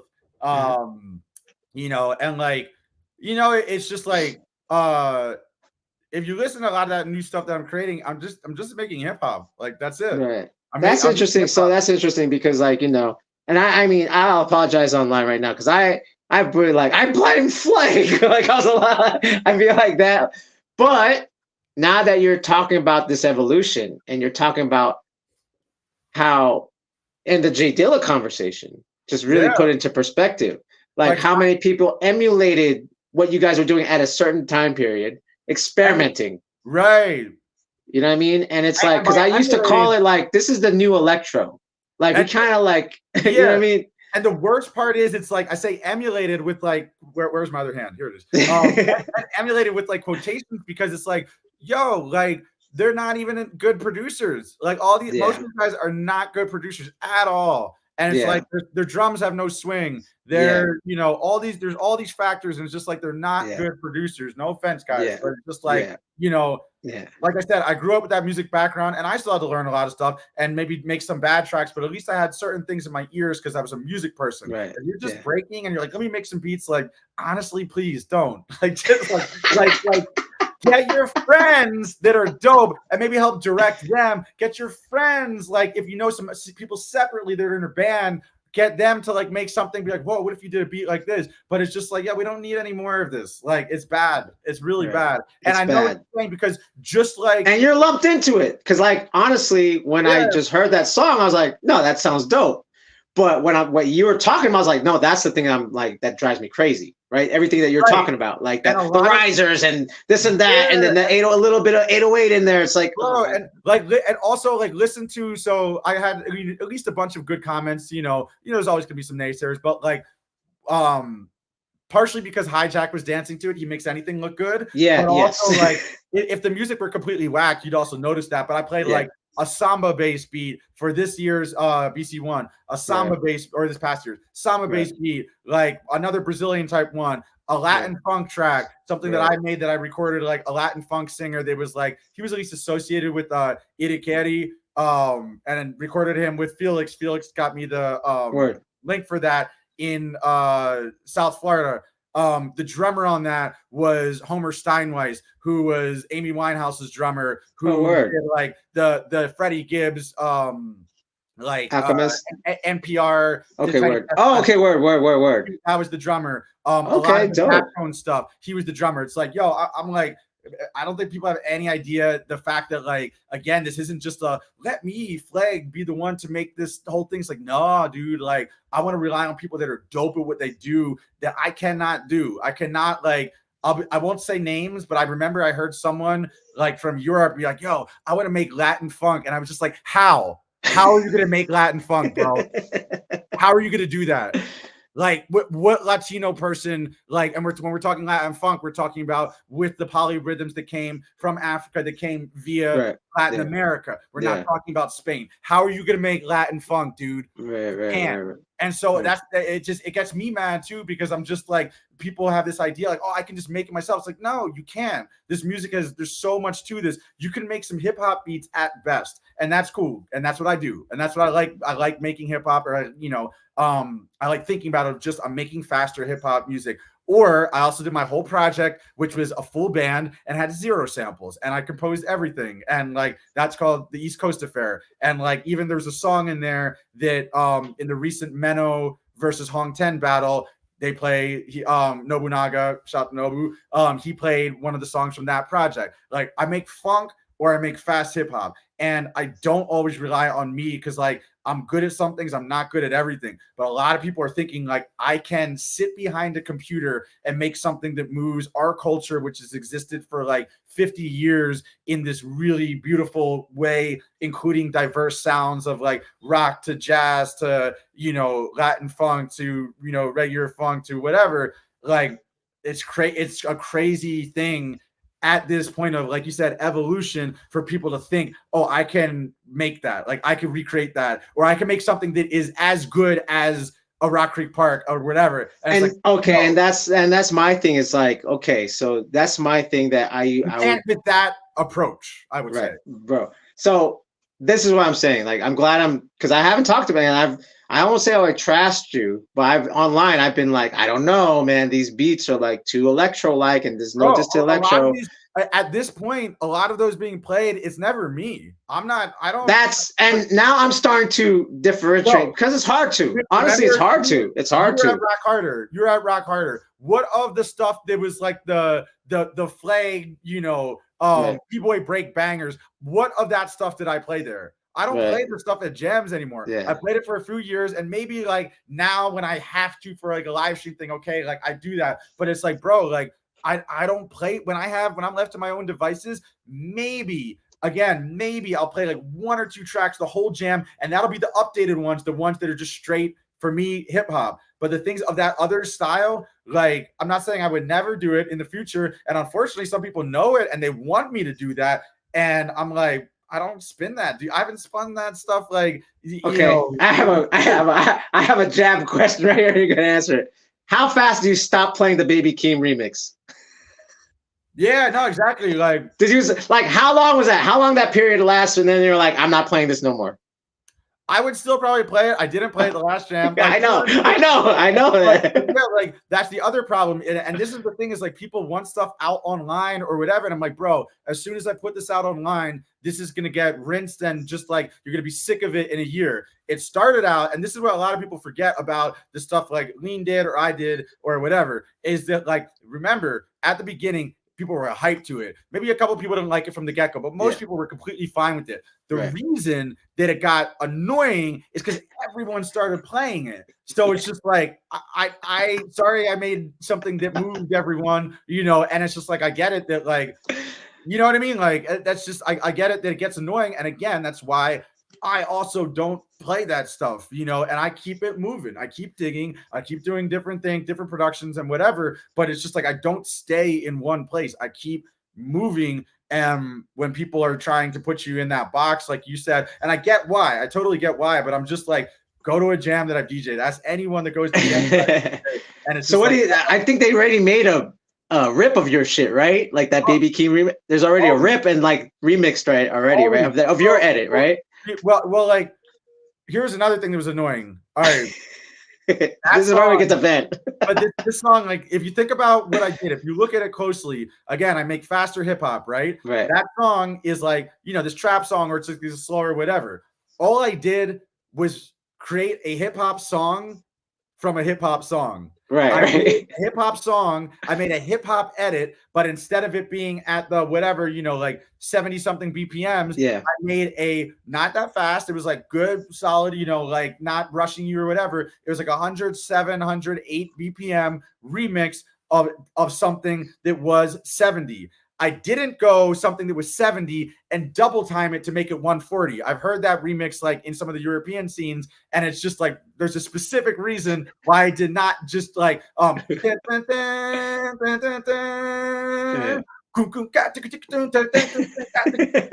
I did not do that because that's such an easy idea. It's also a sorry, it's a bad idea. It's just like for breaking. We don't need to dance that fast. When you're using that sample, I don't want to just like I could do that for anything that's at a slower speed. It's just double timing. Mine was like that. Dun, dun, dun, dun, dun, dun, dun, like it was a reasonable tempo for breaking. It was a hip hop song. I made a hip hop edit of a hip hop song. That was it. You know what I mean? Yeah. And so it's like sometimes I have those ideas and I just know it's going to work because it's a popular song. The horns are hype. It fits my style. I chopped it in my style, whatever. Right. But then I also know, like it's just going to be fucking done for in a year because it's just going to get played out. It's too hype. Everyone likes it too much. And then, if you don't like it, that's fine too. I'm not saying like everyone has to like, but it's like for the people that do like it, they like it a lot, but then it just becomes too whatever. Like, just so what? Much. Okay. So, it's an issue of me. It's an issue of me being too effective at what I do. Which is a good thing. But at the same time, because through this conversation, what's good is that people are going to watch this and people that are watching now, is that now you're explaining, like, I didn't know. I just thought, man, this is another Fleg beat. But then as we go through your discography and your tracks, I'm like, wait a second. No, this doesn't sound like what I usually hear at sessions that make me sick. You know what I mean? That sounds, out, for a lack of a better term, uncultured. It just sounds like rinse and repeat. It sounds like I got to go fast. It sounds like pots and pans. No, the majority of that stuff, including like old stuff of mine, at least my stuff was like well constructed, but it's just like I'm done with it. But the majority of that stuff is not well constructed and it's terrible. Yeah. Like, so what? Okay. So now terrible. We have Token 960Z says me trying to learn to make beats. He put the crying emojis, probably because you make beats like that.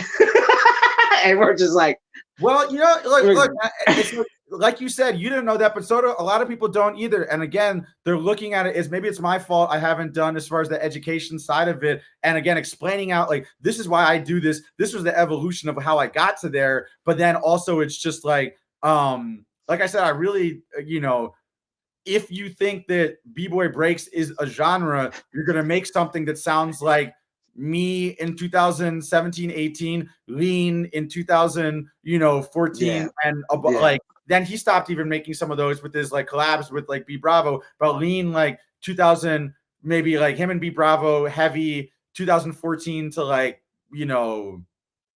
18 or 19 as well. You're gonna make beats that sound like that. So you're trying for like this one period of what we were doing. And like I said, we're always evolving. And it's just like, I'm not evolving. I'm planning. I'm not evolving to try to like keep making the same type of beat. And also it's just like, I don't think it's good quality, but I get it that people think that that's a thing because that's what they hear from it. And they just assume, oh, this is its own thing. And it's just like, no, like hip hop is a thing. Funk is a thing. And I'm trying, look at me trying to claw back a genre. I'm like, hey, the genre that maybe I helped like proliferate or whatever, like, genre, stop it. But it's okay for people to suck at making beats. I sucked at making beats. Sometimes I still do. And there's nothing wrong with that. It's just more like you just said it.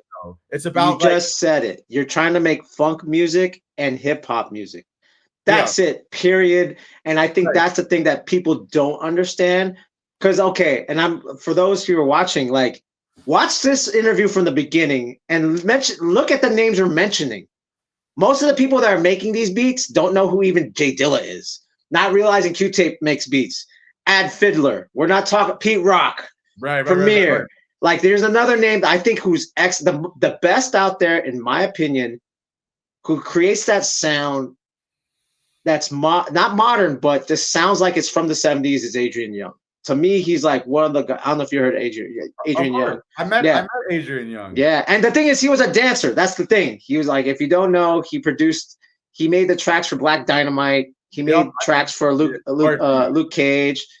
and he's with Ali Shahi Muhammad doing Jazz is Dead. Like, I mean, there's a lot of people making that sound that's dope. Like I can just recommend not even an artist, but look at the entire discography of Big Crown Records. That's the homie Danny Akalep's who runs that. And like the reason I know like how they do things is because he was my connection to Homer Steinweiss. oh, and word. he was the way that I got to a studio where they were recording exactly how you record drums in the 70s, like Yeah.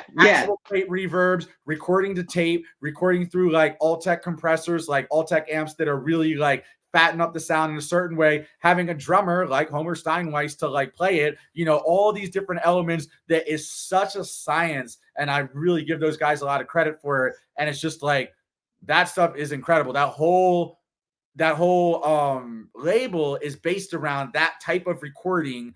And so everything has that dope, fat, Right. Like organic, warm sound to it. Right. And then, the artists that they have the funk too. Like, and a lot of them have these different, influences. Like maybe some will be like this David Axelrod, Hoagie Carmichael, whatever type of influence. Other guys will be like steel drums. They have a steel drum band, That's like Tropicana steel band, stuff like that. So there's all these different artists on there, but it's just like, again, all the thing they have in common is they're all recording in this very specific way, right. which makes, for me personally, I think that's some of the best stuff as far as the recording quality of sounding like that. And then having hits, like having things that like there's a steel drum version of Scorpio, there's like okay. I think we've all heard that one, right? Yeah. Right. Yeah.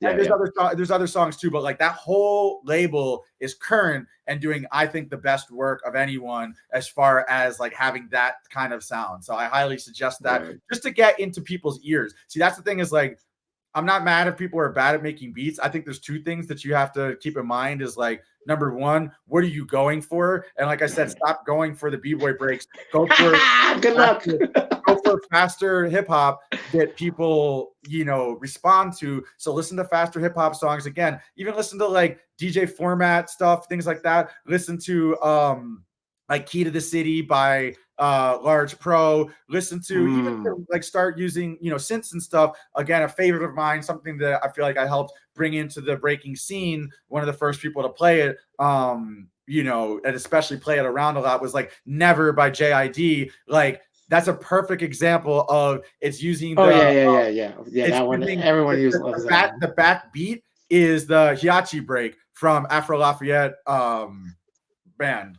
And that break. And then they're doing this like new school kind of synth thing over it. Right. Like the glide bass underneath it. To me, that's a perfect combination of like, if you're really trying to push the sound forward, that's a dope way of doing it. Like you beefed up the drums, you did little things to the drums, but then you also have, you're using a solid break, or you're using a classic break or the rhythm of it. And now you're putting these other things like a synth on top of it, whatever, but you're not making it sound goofy. It doesn't sound corny. JID sounds perfectly natural in there. That sounds hype. It's so dope that like, the Coast Contra guys like listen to it and they get their own version. Like that's how you know something is dope. Like, they also heard it and were like, oh, this is ill. But like that's an example of like how we can move forward, or ways to move forward that you can approach it like the beat, like a hip hop beat, and doing a pads thing or whatever. But you have to have the right examples like to be working off of. And I'm telling you that it's not what 99% of people are making in the breaking world.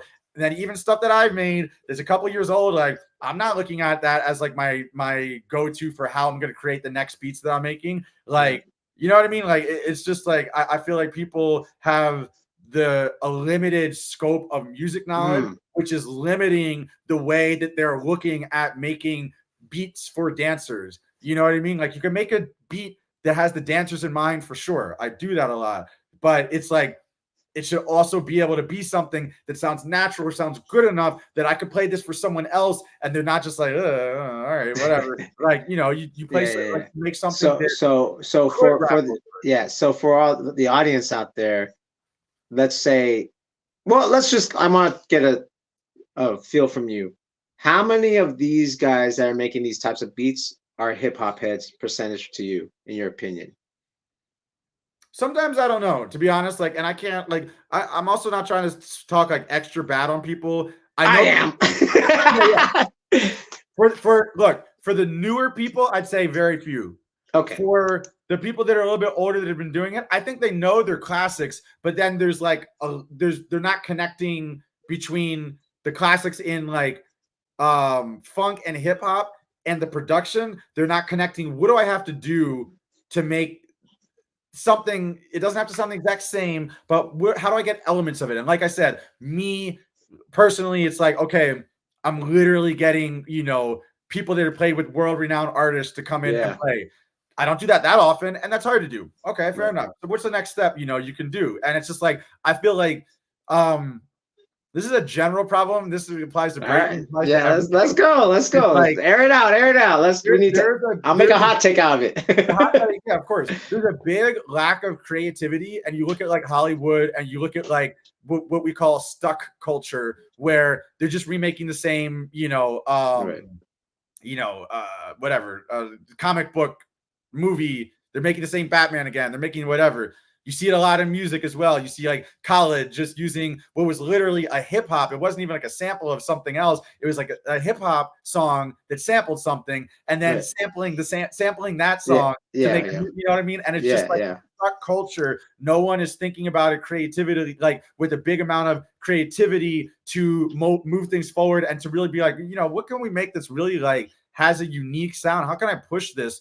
And part of that comes from as well, there's so many answers, but then there's no answers, right? So the internet is full of all like endless amounts of knowledge. And somehow, because of the knowledge, the idea that there's so much knowledge out there and that's all answerable there, somehow it makes people look like they research poorly. They do a worse job. I think it's because it's too much. There's no curation going on, right? They don't know how to like I was saying, like going to me with like starting out with breaking.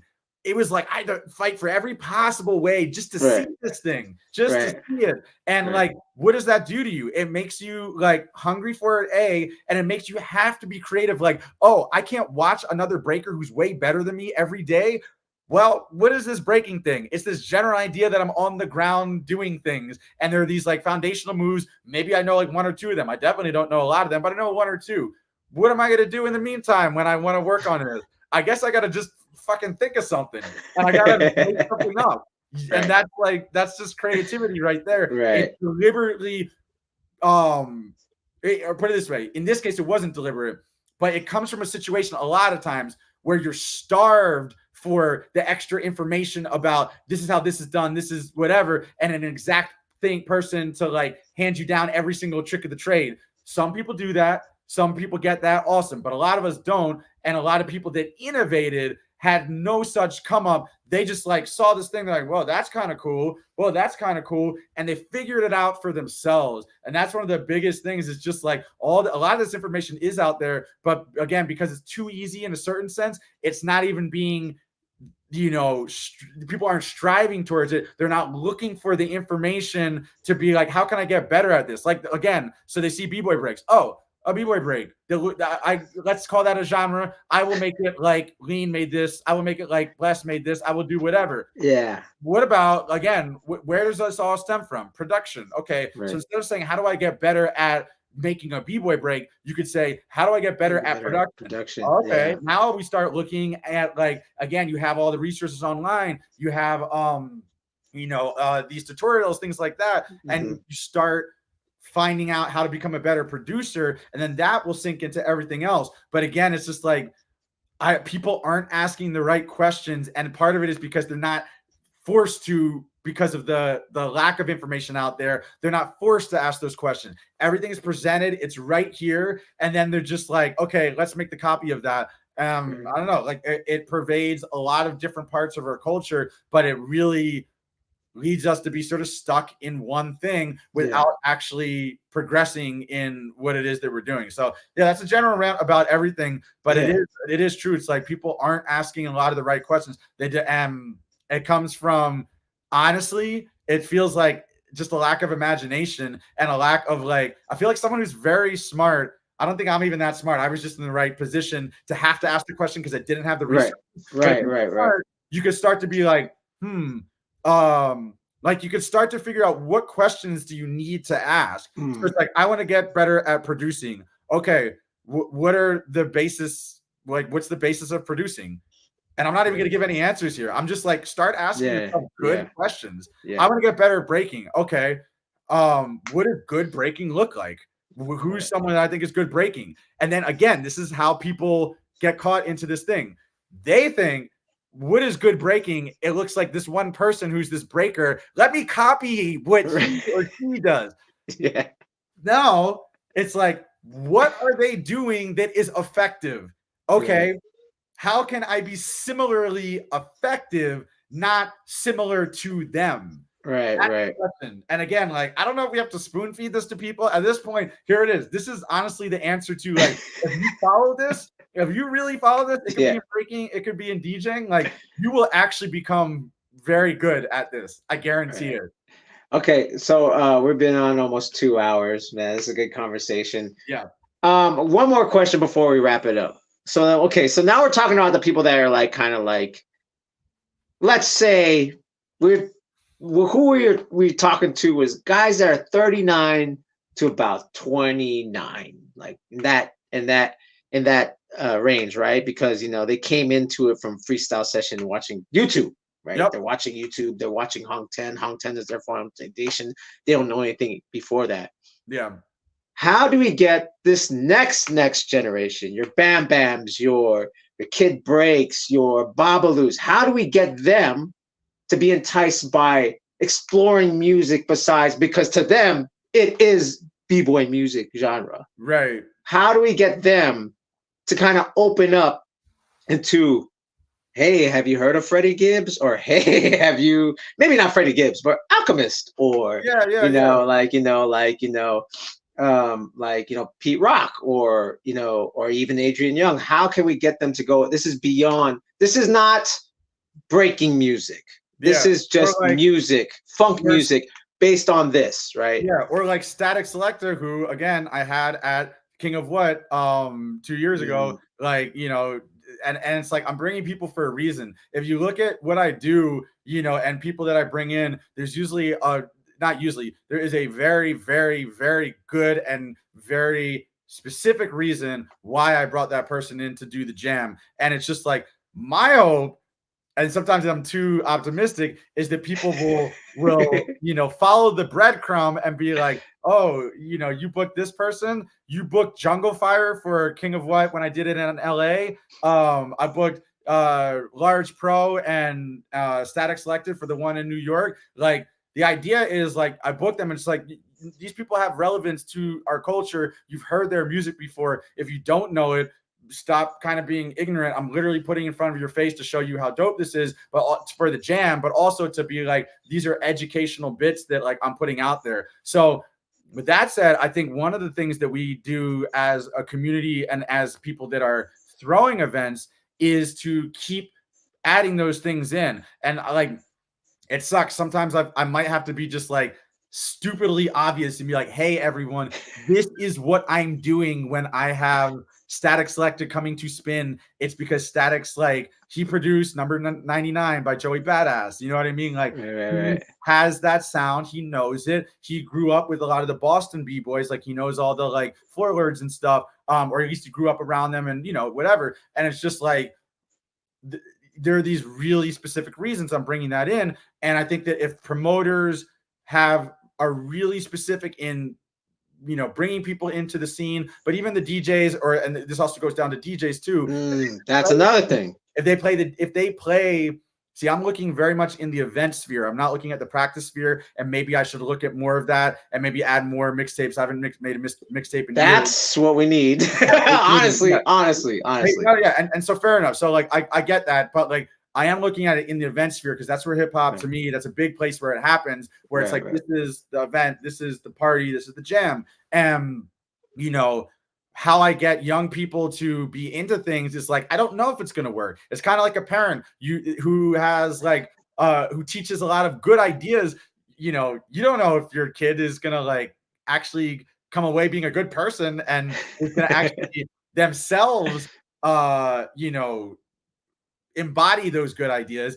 You just know that you're putting that in front of them. That's all you can know. And so that's our jobs as the DJs and the event producers, is to put the good stuff in front of them. And then, you know, also not be afraid. Like, we can't be too, you know, old man-y, as you say. Like, you know, I'll put the other stuff there in front of them too. Fair enough. We can have a balance of it, but create that balance. But the point is that make sure that balance for sure is not tipping too much towards just the made for breakers, you know, made for break dancer.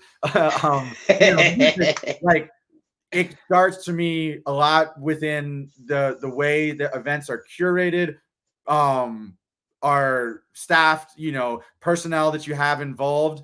That's where a big part of it starts. And then for the DJs themselves, what they're bringing to the jam and making sure they have a diverse sound everywhere in the ciphers and in the battles, you know, to keep things balanced, like within the scene. So I think that's the only hope, is that that's the way that you do it, to get a kid into it, to get kids cool with it. Because they might, I'm sure, like, we all have stories once you're in this for long enough where, like, there's a break that you didn't love, and then one day you saw the right person get down to it, or you just heard it from the right system, whatever, and you're like, oh, that break is pretty dope. Now I like that, you know. And so it's just like, you keep putting the good stuff and, you know, the foundation of this culture in front of people, and then you just, you know, eventually have confidence that they're gonna, like I said, the parenting analogy, that they're gonna become a good person, aka they're gonna become someone that starts to enjoy or understand these other music. But if you don't put that in front of him, like, if I don't teach my kid, like, hey, you should be honest, hey, this, and if I don't show them, if I'm not continuously doing that as someone DJing or as someone promoting events or whatever, then there's a really big chance that the kid isn't gonna, you know, because they don't know that that's the wrong thing to do. So I think that that's the biggest thing to do, is just to keep that quality in events. And again, that when we're talking about music, that's about the DJing. That's about who you're hiring to DJ. So this goes out to the DJs doing the events and the promoters, you know? And that's another thing I want to point out just real quick too. Like, everyone that we mentioned that produced beats or had something to do with spinning at a breaking event. We mentioned Bless One, who can spin clubs. We mentioned Scheme Richards, who could spin clubs. We mentioned Lean Rock, who could spin clubs, and yourself. I think that's another factor with everyone else. It is, yeah. You know what I mean? So like, you know, for those DJs, number one, this is a challenge that I actually gave to a friend of mine, but I was just like, yo, you know, and it's even something that I myself have to, like, you know, think about, but I try to do it every year, but whether it's noticeable or not, but it's just like, hey, try to introduce a new song that no one else is playing, but not a new song that you produced, just a new song that exists in the world. Try to introduce that into battles and into breaking. Like, that's a great challenge. I think that's something that, like, I don't think people are thinking like that. And I think that that's a great way for people to start thinking in that different way of, like, how can I add to the culture, not just how can I recycle it? And especially if you're recycling stuff that isn't like us in our best form, that's even worse. But yeah. So it's like bringing new stuff in like that. And then it's like, learn all of your original breaks just so you know them, and then so you can play some of them. So like everything on Ultimate Breaks and Beats. That's shout out to Breakbeat Lou. Shout out Breakbeat Lenny. Like, that's the way to, like, have a really great cheat sheet. It's all right there for you. All the Ultimate Breaks and Beats. Learn all of that stuff. Start looking for music however you look for it. And again, you're gonna have to ask those questions. If I want to find new music that is already made, that's not a b-boy break, like made for our scene, where am I gonna have to look? How am I gonna have to look for it? Those are questions you have to ask yourself and then answer yourself. You know, and then in doing that, like I said, start playing something that, you know, you're introducing to the scene. Those are, you know, two big things that I think would help. And then the last thing, which also goes to what you were saying, is like the just learning how to DJ part, which again, the club thing helps. Look at it. I've told this to a lot of people, and I think this is a great way to look at it. When you're at a jam, first of all, jams started from parties, you know, and we're all about that part. Like, you heard me, like, in between breaks, I just play some, like, party stuff too. Like, it's 100. Like, oh, what? And then so it's like, what am I doing at the end of the day when I'm playing a jam? Even if it's like I got a little stage, even if there are battles going, at the end of the day, I'm playing music for people. I am the DJ. I'm playing music for people. That's like the simplest breakdown of it. And so then what does that mean? You have to learn how to play music for people. How do you do that? A little clubs help. Clubs help you start to know how to do that. Now we're in a specific culture and realm where we don't want people to emulate exactly, like, I don't want to hear, like 2 Chainz constantly at the jam, to be funny and just to have fun with it. Like, for fun. Yeah. But like, you don't want to hear that with the majority of it. So I'm not saying turn it into a club like that, but I am saying like learn how to play music for people. That's it. And I think those 3 things are something that honestly a lot of people are missing as DJs. I don't know what they're starting at as a starting point, but I think that, like, to be fair to them, sometimes I assume the best in people. I don't want to be like, I'm just a dude, you know what I mean? I don't want to be like, I have all the answers and I'm, the guy to speak for the whole breaking scene, to speak for whatever. But I would say it's just like, if we're going to talk about this, sure, my input would be like, learn how to play for people, which means, like you said, maybe learning how to play in a club, learn how to play for people, ultimate breaks and beats, start finding music that you are going to introduce into the scene. Notice what I left off: producing. You don't need to. You can. And dope. But those 3 things for a breaking DJ are way more important than producing. Way more producing than producing. Yeah. So, anyway, I feel like if I hope, we've talked a little bit, and I can talk a lot about this stuff because I don't get time to air it out and whatever. But it's like, if you took nothing else away from it, if you tuned in late and you didn't care about whatever else was happening, and especially like if you're aiming to be a breaking DJ, that's the part that you should take away from it. I don't think any other, notable breaking DJ would disagree with me as far as that stuff. But like I said, production is optional. That's the big optional part. What's not optional is reading your crowd. What's not optional is knowing your classics. What's not optional is, again, if you're trying to get to any kind of level or trying to make a name for yourself, what are you introducing to the scene? What are you adding? Like, I'll end it with, like, I remember I was in a cypher once, and I have a lot of stuff that I can relate to all this stuff very well because, I break. And so I understand that side of things. But I was in a cypher and I was like feeling like kind of like, just like shy or whatever. And then someone who, not a great person, to be fair, later on. So like, that's a funny thing. But like, hey, we can learn some interesting and maybe valuable things from even bad people. But what he did say though was, he was just like, yo, come add to the vibe.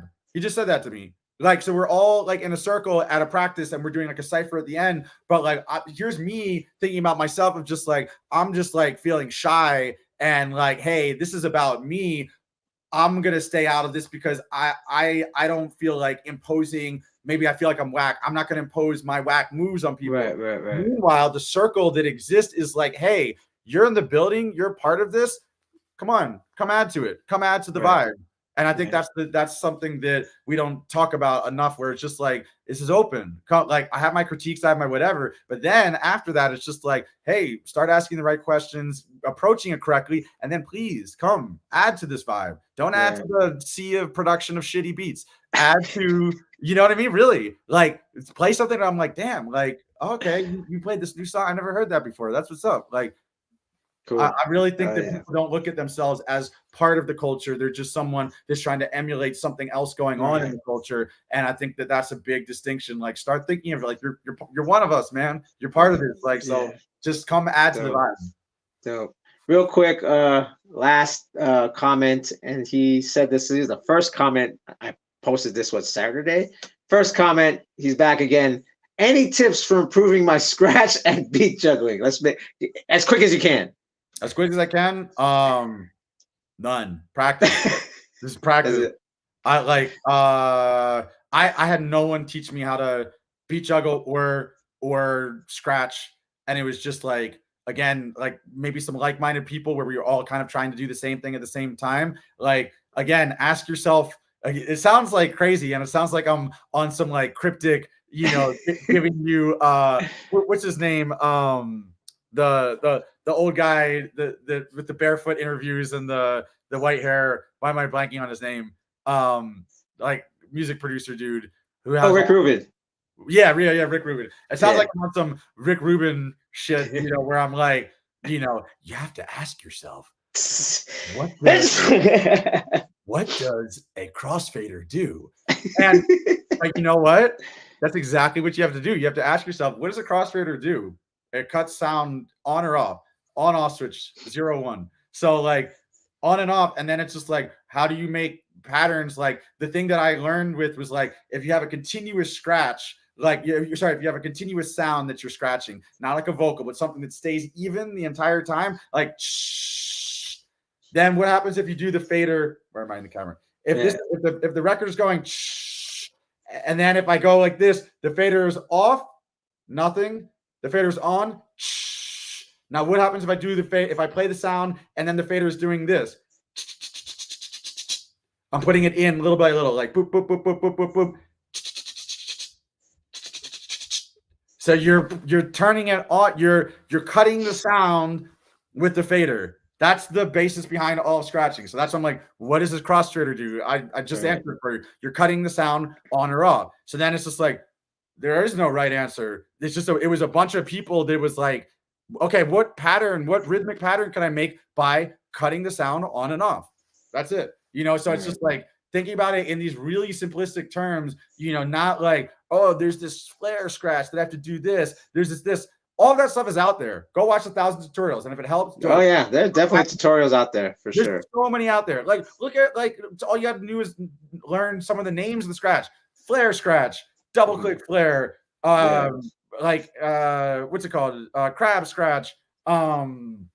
I don't Transformer. know. I don't even know all the names, but you start to learn a couple of those names, and then you look at tutorials that teach those, and that's all out there. But that doesn't tell you how to be you within it. What I just said is like, that's going to show you, again, just think about what does this do, and then how can I create rhythms with that? That's it. Right. And then beat juggling, same thing. Go to 1,000 tutorials. I don't know. Again, ask yourself, what is beat juggling? And then, and this time I won't answer it for you. You answer that to yourself. What is it? And then so it's like, okay, how do I add to that? How do I get better at that basic concept? If I answer it to myself of this is what it is, then how do I improve at that? And again, the really simple answer is like, all this stuff is on YouTube. So just like, you can be really, really, helped out by just doing yourself a search. But there you go. Damn, man. There you go. Really good interview, really good conversation. You actually simmered the old man stuff down, and I actually learned a lot as far as like, oh wow, you've been copied and they don't get it. Now I get it, right? Yeah. I think it's cool too. Like I really respect and am happy that you do so much of the just looking at history. And like on a separate tip outside of this, I would love to pick your brain about certain things historically, because there's a lot of blind spots or things like that. And I'm sure there's been a lot, bro. The last 2 years I've been at it. So it's like, it's amazing. And I would love to talk separately about that, because that's really important. I always like to learn more about it, but without being too, like thinking of myself with some delusion of grandeur. It's like, this is a part of the history of this evolution of things. And it's just like all those people that I named are a part of it, as far as like, made for B-boy breaks and whatever. And it started way before me and Lean and Blessed. It even, it started before them, but then like our generation started to like really hone in on certain things. But this is a point in time. So I think it's like, it's cool to tell that history, because that is a point in time of like stuff that happened and stuff that we did. And that, again, especially will become more and more clear, if it's not already, as we move away from that time period into the future of what breaking looks like. But yeah, man, I think it's a cool thing to know, and then also to help explain to people if like you said, if they've been in the scene a while, like, what is this shit that we've been listening to? What's going on? It's like, this is exactly what's going on and why it happened in that order and what purpose it played. But then also, like I'm saying, and like these guys would admit to as well, it's like, this is what we need to think about as we evolve forward past that. What we don't want is to be stuck there. Right. 100. There you go. So you can find DJ Fleg on Instagram. Where is your thing? Where did I put it? I just put it somewhere. There you go. Right here. You can right DJ Fleg right there. Is that on Twitter too? I'm assuming it's on Twitter and everything. DJ Fleg across the board. Yeah. Word. Instagram, Twitter. I post like crypto stuff on my Twitter. So no. It's all good. Hey, follow him on his what you call it. on Twitter and stuff like Twitter, if you wanna know Bitcoin. anytime Bitcoin has a bearish divergence. There you go. You can follow DJ Fleg. You'll And need you that. can follow me at PROFO_FLGZ. This has been the Trades interview with DJ Fleg. Hey, I'll see you next time. Peace. talking with you, brother. Yes, sir. And we're out. No, stay on when we get off.